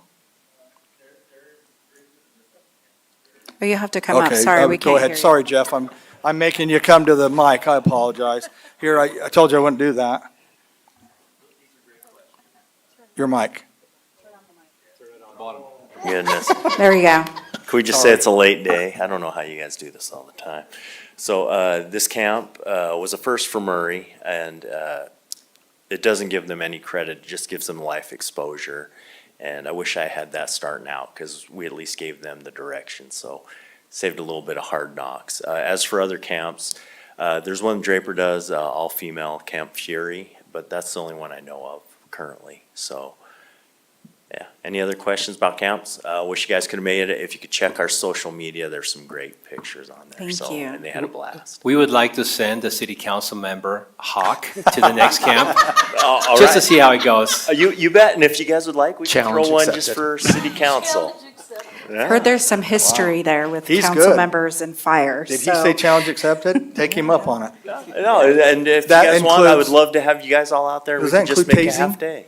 You know? Tasing, yeah. Hazing, no hazing, no All hazing. right. We don't do that anymore. That's the police so. department, all right. But would love to set something up with you guys, see how everything goes. Not as rigorous as those kids, because we're a little bit older. I'll tell you, I watched, Pam, you were there also, we watched during that breakfast on some of those things. Oh my gosh, and others were there too, but I watched some of those individuals pulling ropes and pulling hoses, and I'm over there going like, yeah, there is no way on this earth. And this is what that program does, is it allows these individuals to say, yeah, this isn't what I want to do. But it was impressive that you had 16 that graduated out of the 19. Correct, and with the life skills too, we set up, get your resume started, there's some contacts, and definitely put this camp in there. It gives them such a head start of just even what recruit camp is. It'll be amazing, the payback we get. We've already had a few say they want to come apply for Murray, so that's a good That's thing. great. Yeah. Anything else? Any other questions? No. All right. Hey. Well, let's set up a little council camp. We'll do that. We'll make it fun. I'll watch. Firefighter dinner, that's the best I'll thing. just be over the refreshments. Oh, perfect, all right. I'll be with Pam. We'd rather not. Right. Again, didn't I hear somebody get caught on the council in a fire or something? I was just going to read this part, and honestly, before I read it, I thought, should I read this with GL here? It's the pumpkin race, and it's at 6 p.m. After the races, the pumpkins and piñatas will be dropped from the top of a fire engine ladder. And I'm over here going, what could happen? I don't understand. I didn't used to think this way until I've been around him. Now I start thinking this way. It's changed my whole life. It's kind of ruined my life anyway. Sorry. Anyway, also, there's a trunk or treat that will take place a week from this Thursday at 5:30 p.m. And those that are involved, they have to register. And I believe you guys you're doing it, right? The council's We are doing doing it, yeah. You inspired us, Adam. After we read your email, we said we're going to do it too. That's This the is first our- time I've ever inspired anybody. Anyway, you did us, and it was Doug. Doug says, well, don't you think we should do it? And I said, now, Adam didn't say us, he said the council. We will take a fire Separation of truck. powers. We'll be there. So we'll be there. I will be sitting after 3 days in the haunted woods. And I was just, Sherry, just again, I know you already said it, but the Haunted Woods, organized with the Murray Exchange Club, that's going to be held this Monday, Tuesday, Wednesday. And it's really, I know that you have a huge goal to double, is that correct? All right, 20,000 last year, 40,000 this year. I'm kidding, look at Sherry. We're looking forward to it. Last year was amazing. It had to be the most that ever attended because it was just busy until, not midnight, but about 11. And so you were just going all night long. So anyway, we're looking forward to that this Monday, Tuesday, and Wednesday. Mayor, when's the pumpkin roll again? It is, I want to say this Friday, but let me just make sure. Yeah, this Friday at 6 p.m. And Okay. it's west of the Park Center. Yep, thank you. Okay. That is my report. Anything else?